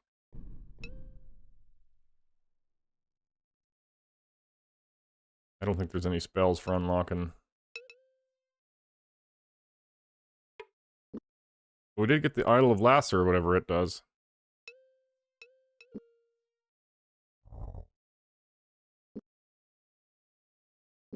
No, let's just get out of here.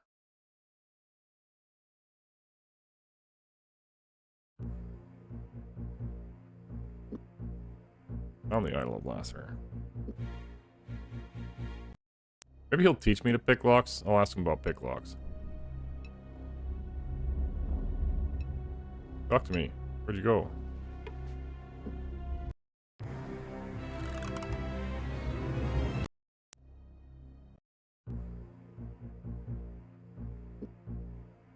You wouldn't happen to have an extra set of pick locks laying about, would you? Could be I would. Now depend on what you have to offer me now, wouldn't it? How about gold? That's the language. 25 sovereigns, take it or leave it? Sure. Okay, I'll hand over. Blah, blah, blah, blah, blah. You'll not mind me not handing my pick locks over until I have the money, will you? That's fair, isn't it? Okay, goodbye. Surprised your head hasn't popped open. All the knowledge you've got up there. Have to be a right genius. Goodbye, Lim. Try not to steal anything you can't carry. I can't carry these.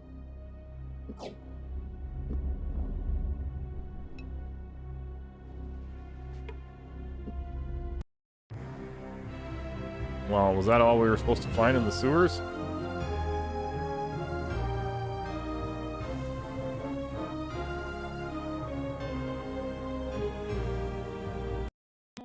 Kick me out of the inn. The Rainbow Parrot Inn. Tax guy looked ill. Oh, this guy, I think I talked to him. We gave him a bunch of drinks.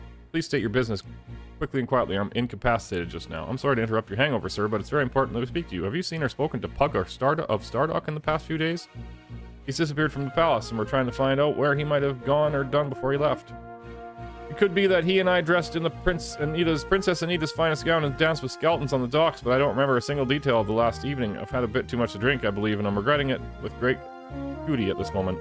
Surely you might remember the events when you entered the bar. Nothing. Not a moment. Mine's as blank as a slate. I don't even remember where I mislaid my keys. Maybe if you found your keys, you'll recall last night's events? That's a respectable theory, young friend, but as I am in no condition to move, I cannot attest your hypothesis. Tell me what they look like. If we run across them, we will bring them back to you. And remember... Maybe you'll remember. Not much to distinguish it from other keys. It has my name etched upon it. That is all. Good luck. Take care of yourself, old friend. The man accepted their company. Owen chatted idly with a rough-looking fellow as Gorth looked on, making certain in its ebullient mood the magician didn't slip... I don't know what this word is. And give away their true purpose of their travels. So where are you headed, the man asked, describing a large arc with the tail cup. Any place interesting? Actually, we're not headed in any specific direction, Gorth intervened. We're wandering, looking for an employer, treasure to watch, caravan to guard. The man snickered. Or a caravan to steal from me. Freebooters then. Well, there's not much going on in the kingdom these days, not in the west. The prince has seen to it that his roads are safe and his vassals happy. For the likes of you, he's taken all the fun out of his life. You're not the first one to say so.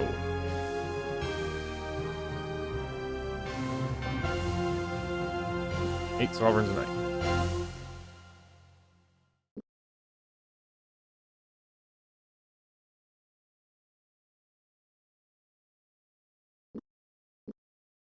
Let's just sell this.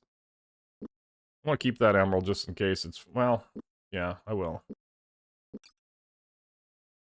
This stupid thing carrying around for too long.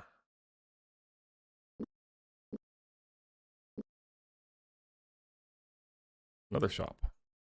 Stone gem. Oh, I should have sold the gem to this guy. Oh well.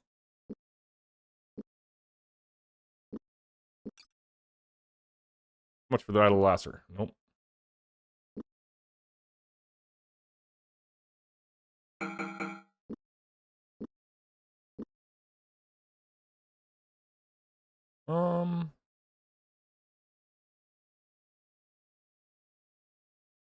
We're probably supposed to find that guy's key in the sewers. I don't know.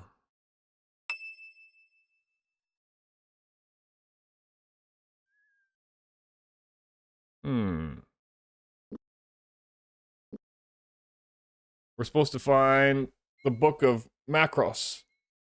Macros. Ugh.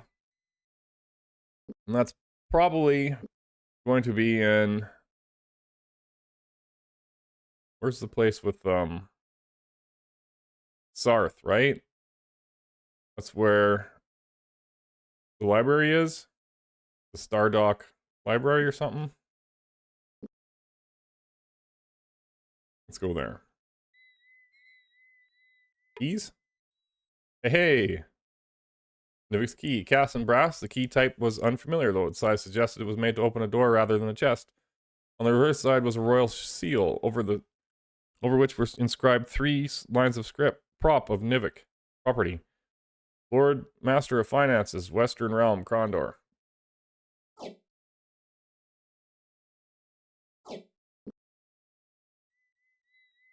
Alright.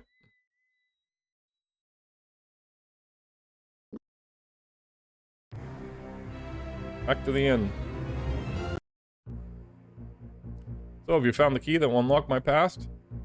If you mean, have we found your key, the answer is yes, I have it here in my pack, but it might be advisable for you to consult a solicitor for advice. A solicitor? Why? Where were my keys? We found them on a dead man. He was just outside of Krondor. It looked as though the side of his head had been bashed in with a large blunt weapon. Was he an enemy of yours? If you're suggesting that in my stupor I killed someone, you've lost your senses.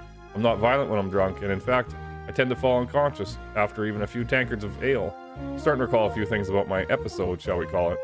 Remember a man who came into the Rainbow Parrot and offered me a drink, and then it seemed I followed him somewhere outside of town, perhaps? Where you killed him. No, where he offered me some more to drink, and then he took me to someplace else. Where did his friend take me there? And then, after that, everything's still a blank. These strangers got you drunk and stole your key. Does your house key open any other locks than your house? Yes, it opens the locks to my correspondence office in Egley. The prince had my keys made especially so I could access any of the kingdom treasury offices. Mind if we borrow this key for a while? I want to test a theory. Be my guest. Anything to help my own cause. I'd really like to get this cleared up. We'll do what we can, thanks.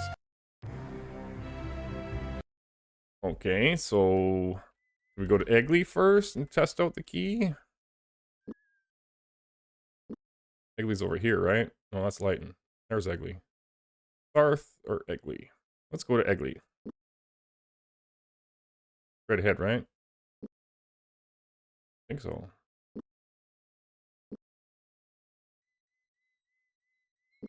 20 bad guys are going to be in the way. Zoom.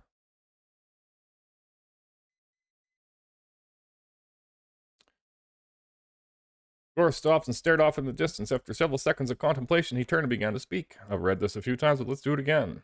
Look at this tree over here, over there.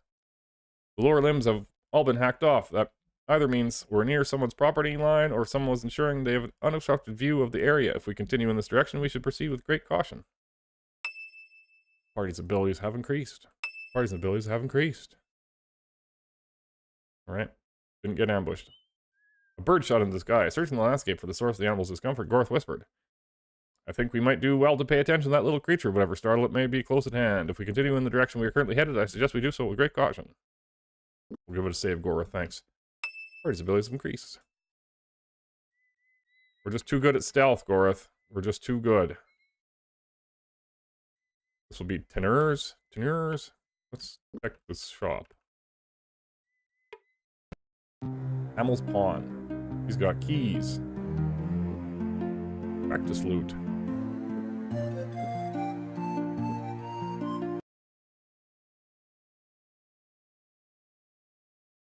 Uh-oh. A little too fast there. That looks like poison.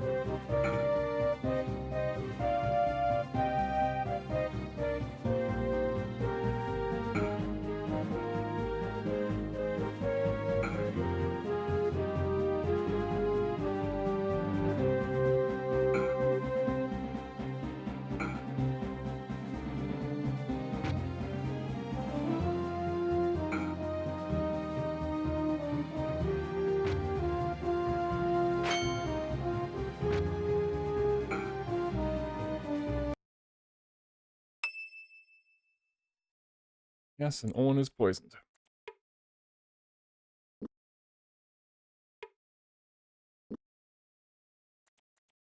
there two bodies there? I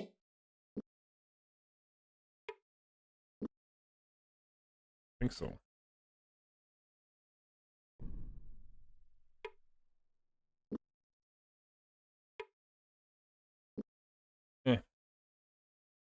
Was this Eggly or was this Tanner's? Tanner's. Can I rest through the poison? I think if I eat one of these.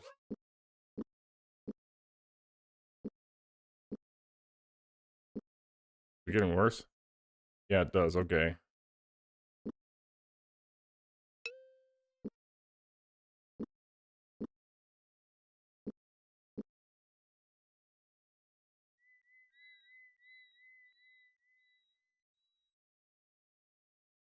Dora stopped. With the face bearing signs of frustration, he turned to Owen.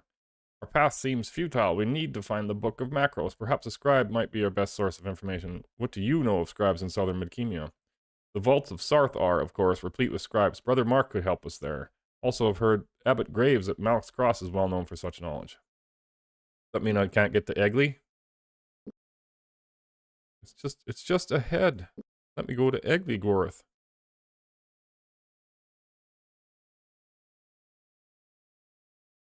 Thought he was going to turn me around. But he's just like, where are you going, you fool? Look at that tree over there. Look at that there tree. See that there tree? They're being watched.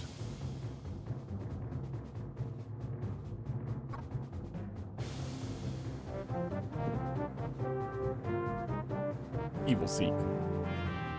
Get out of here with your... Didn't work. I mean, these guys aren't evil? Or...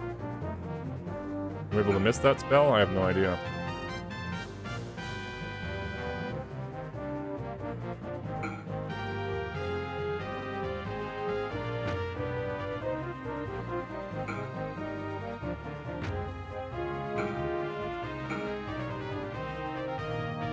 I think I can rest. Yeah.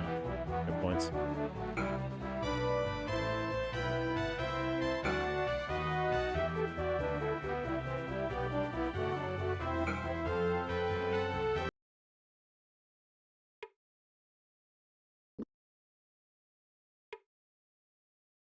I need dragon armor? I do not.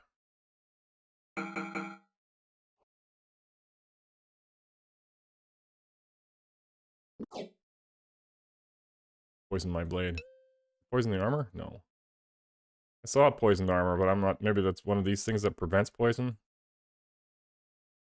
Can't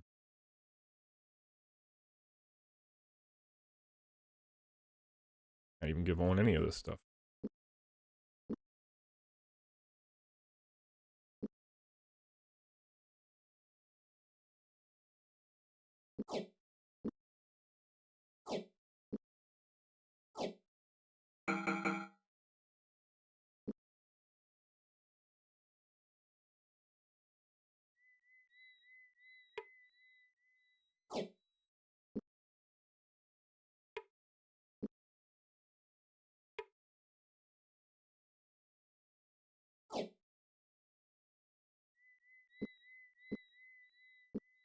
Oops. Give it.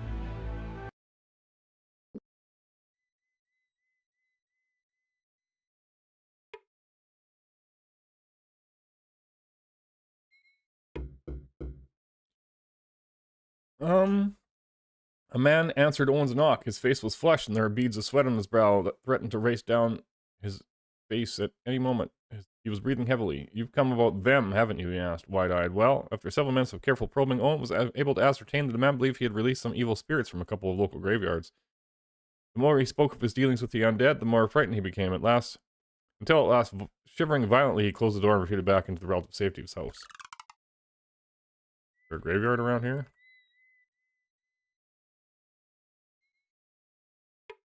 Let's live here in some time. Let's live here in some time. We've already digged these graves. Bursa Emberton lost his wife and took his life. Let's dig it up. Just a body. I think I've dug those ones up already. This is a tavern. Stranger. Owen motioned the figure across the room. The man walked up to join them. He stood before them, eyebrows arched inquisitively. What can I do for you today? I do believe this is the loneliest tavern I've ever visited. Where is everyone? I think I've read this. Everyone is elsewhere, with the exception of Rake, myself, and a handful of boarders that have wandered in from off the road. There's not been another soul in town since the festival. Everyone? Why? What happened here? From the 8th hour of last evening, a cloaked gentleman entered through that same door there and took a seat. He ordered a joint of beef, a loaf of bread, and a mug of ale. I remembered these things because I had ordered the same. As soon as he finished his meal, he went to the tavern keeper, tossed down 50 golden sovereigns, turned round, and was gone by the door. Before the first of those coins stopped in their spinning on the counter, the rest of the people in the tavern rushed out after him. The keeper didn't even latch the door. Some sort of deal? Nope. Some sort of damn local ritual, it seems.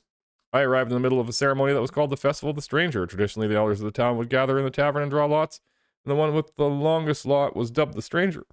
On the first night of the festival, the Stranger comes round and offers the members of the town fake sovereigns. They call them Nimptos. And then the citizens of the town leave to sleep in the fields. Of course, I wasn't aware of what was going on. They're just supposed to stay in the fields? No. The next morning, the elected stranger is to circle the village 3 times while swinging a strand of hemp over his head. When he is done, he cuts the length of rope and sets it on the road to let the people know that they can come back. They then know that Killian is looking with good fortune on their township, and that she wouldn't strike their fields dead. If the strand is not placed, however, it means that she is displeased, and any citizens that attempts to return will be struck dead. Was the stranger killed by Killian? No, not Killian, but by a man named the Collector to whom he owed money, who didn't know about the town's tradition. Didn't matter to the citizens of Egley, though. They still chose to see it as a sign from Killian, and they haven't returned since. They think the place is cursed and won't return until the curse is lifted. They've relocated in Tanner's, Hawks Hollow, and a few in Malak's Cross. They all believe what they've done the right thing and have given me permission to do whatever I wanted here. Out of respect for them, I decided to keep the old town name of Egley. I don't know, it seems people would have to be pretty thick to believe all that. Would they? Would you have the nerve to spit on the shrine of Bishop? No, but I guess I see your point. Everyone has their beliefs. Many people in these villages at one time were farmers, and it's difficult for them to simply turn their backs on the goddess of nature. They require her blessing before they can go on to new lives. You should remember that before you judge something to be ignorant.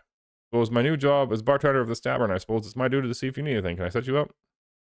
News. Anything of interest happening around here?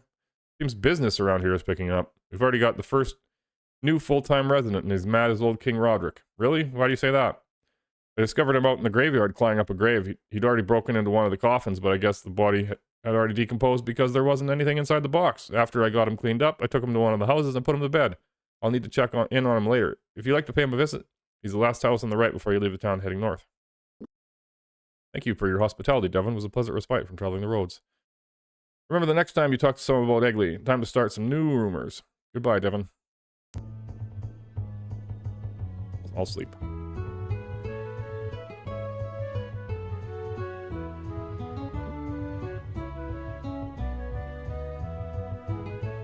Did you have any food? Oops. Oops. Damn it. No.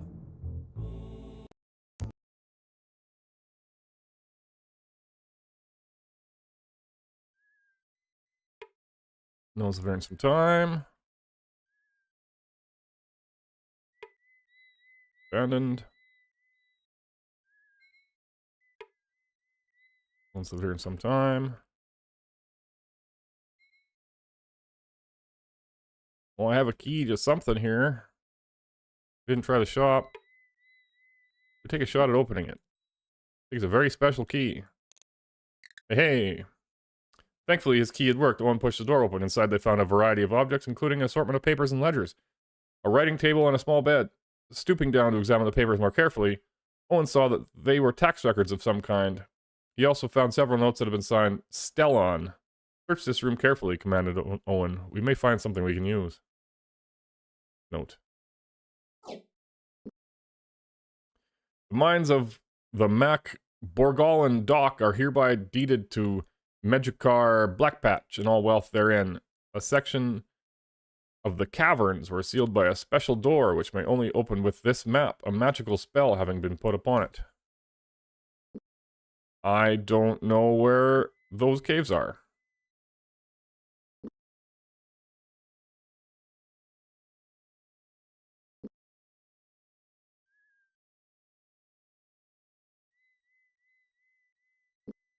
I guess we'll dig up the rest of the graves, I guess. Stellarum. She died in her lover's arms.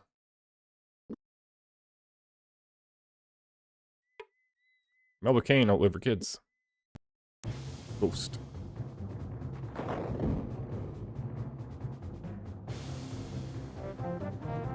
Can I blind the ghost?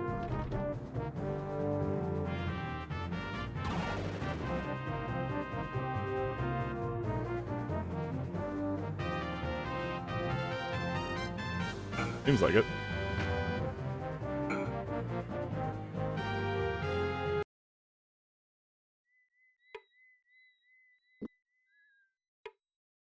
Parker Biddle dug his own grave. I think there would have been a shovel in there, right? Already dug that one. This one. Just a body. Deershit Pruitt, his ends justify the means. Yeah. I don't think it's worth wasting my shovel on these. I already dug them up.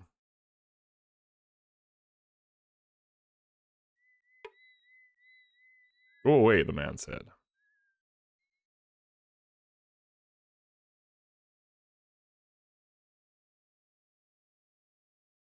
Well, maybe I will dig the rest of them since I started. It seems to be some sort of clue to something.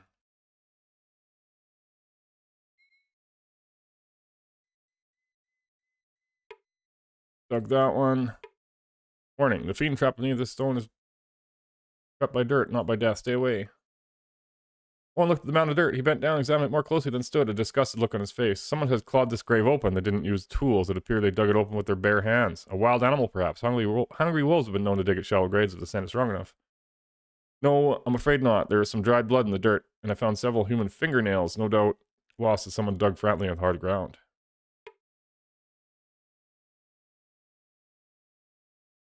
Won't let me do anything with it. Algan Trent wanted to be a prince. Just a body. Deershit Pruitt. I did that one. Unknown, a lovely lass found beside the road. Just a body. Olive Emberton. Rest easy, my darling. Just a body. Barlow Flynn. May the desk goddess treat him well. Just a body. Melba Kane outlived her kids. His body. Still arm. Oh, yeah, did all those. All right. Well, that was pointless. We need rest. Which house do you live in again? Over here. We need rest. This one. Go away, he says. All right.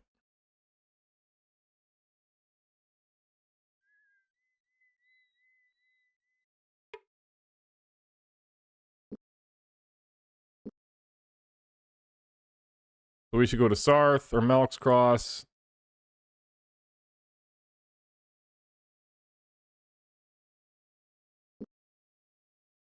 Pretty sure that's...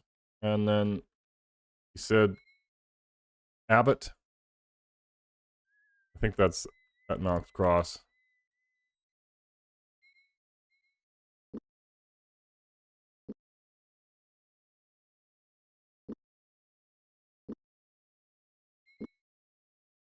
We'll go to Sarth first. Oh no. Oh yeah, all those ambushes we've... Oh boy. Haha. That was funny. He's got poison arrows.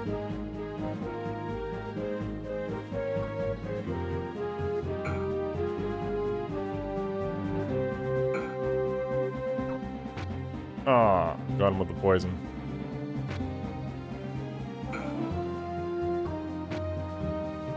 Got your friend with the poison that time. I don't think Gorth can be poisoned.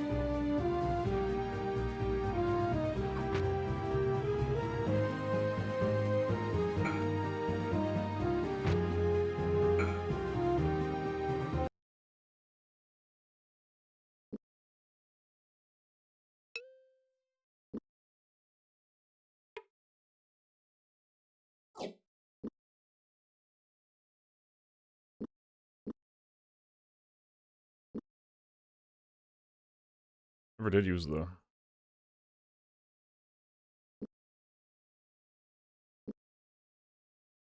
Repair his armor, maybe.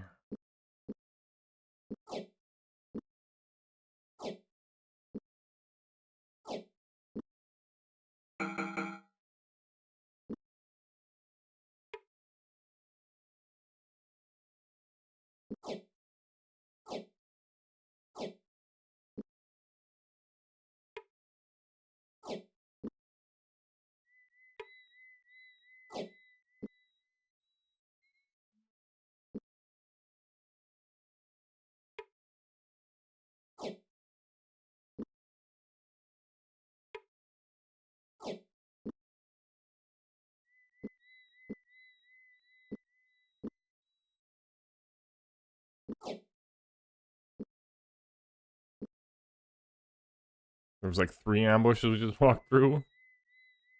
They're being launched.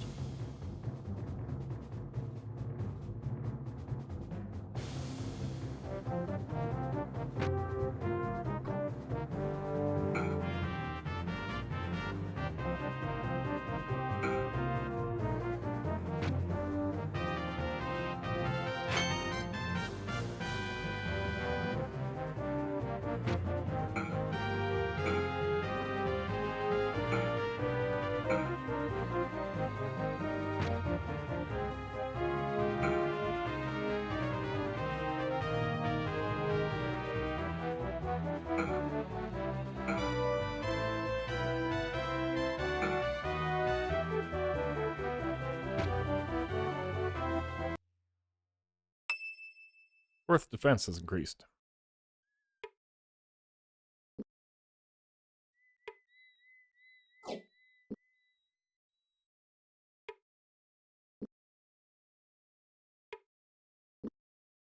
Can we click? Oh, I think I found that one. Oh, whatever. Probably has nothing.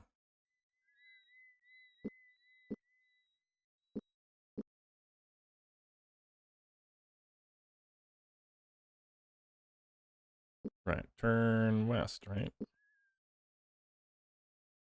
There are wagon tracks in the ground here, but something's not right. They look fairly old, but the marks are too thin. Ordinary wagon wheels are about, say, 6 inches. These couldn't be wider than 3. There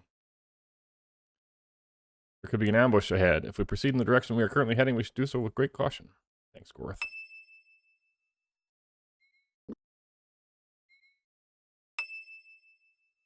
Party's abilities have increased. Party's abilities have increased. And we got caught anyways. Oh, look at them all. That was a poison arrow. That was not. That was. Evil Seek keeps not working for me, so... No, not that one. Hold on. Do flame cast. A huge fireball. At him. Nice.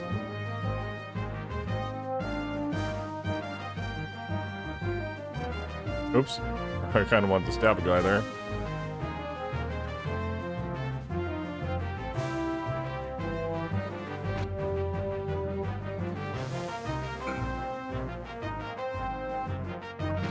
Jerk.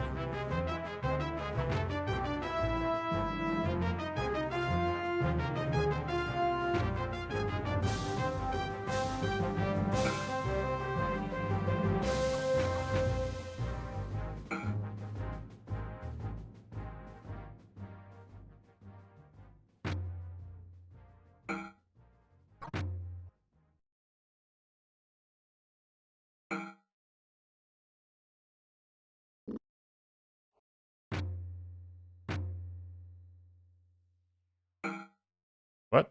How'd you hit him from there? The heck was that?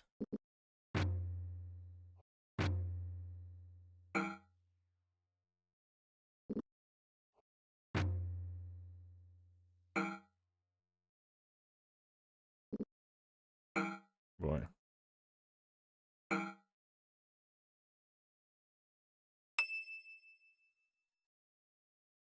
Barely lived through that one, Owen.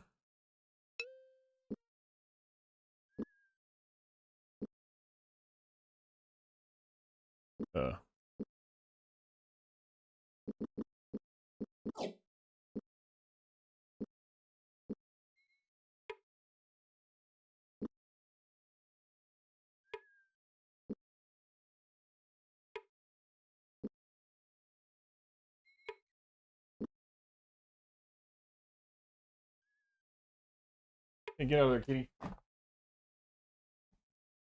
Trying to get in the bedroom.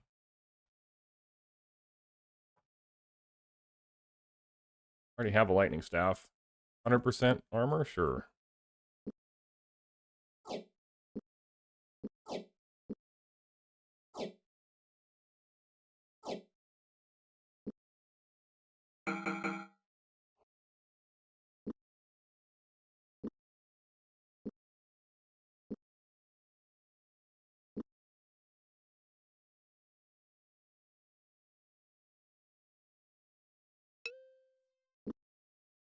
Too much stuff.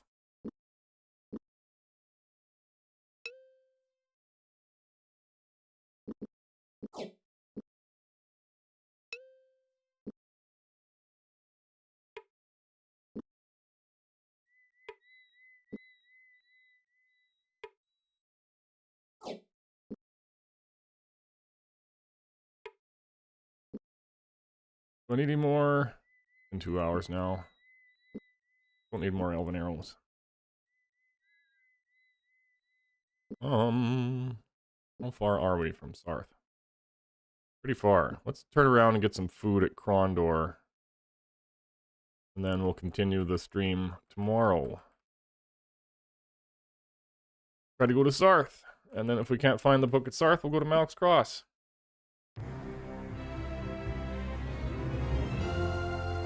Barmaid. Food.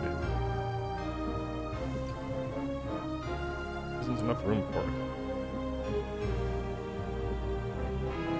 Give him 3. And buy 7.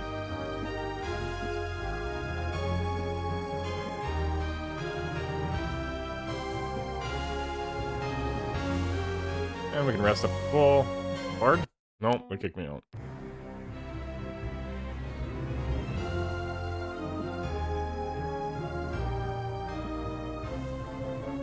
There we go. We'll save the bookmark, and we'll save over my normal save. Alright, well, thanks for watching, and tune in tomorrow for 2 more hours of Betrayal at Krondor. We'll try to get the Book of Macros. So, thanks for watching, thanks for likes and subscribes and follows, and if you want to see more episodes of Betrayal at Krondor, or any other games I play, there's some playlists over on my YouTube on the live tab, or the playlist tab, and yeah, see you tomorrow.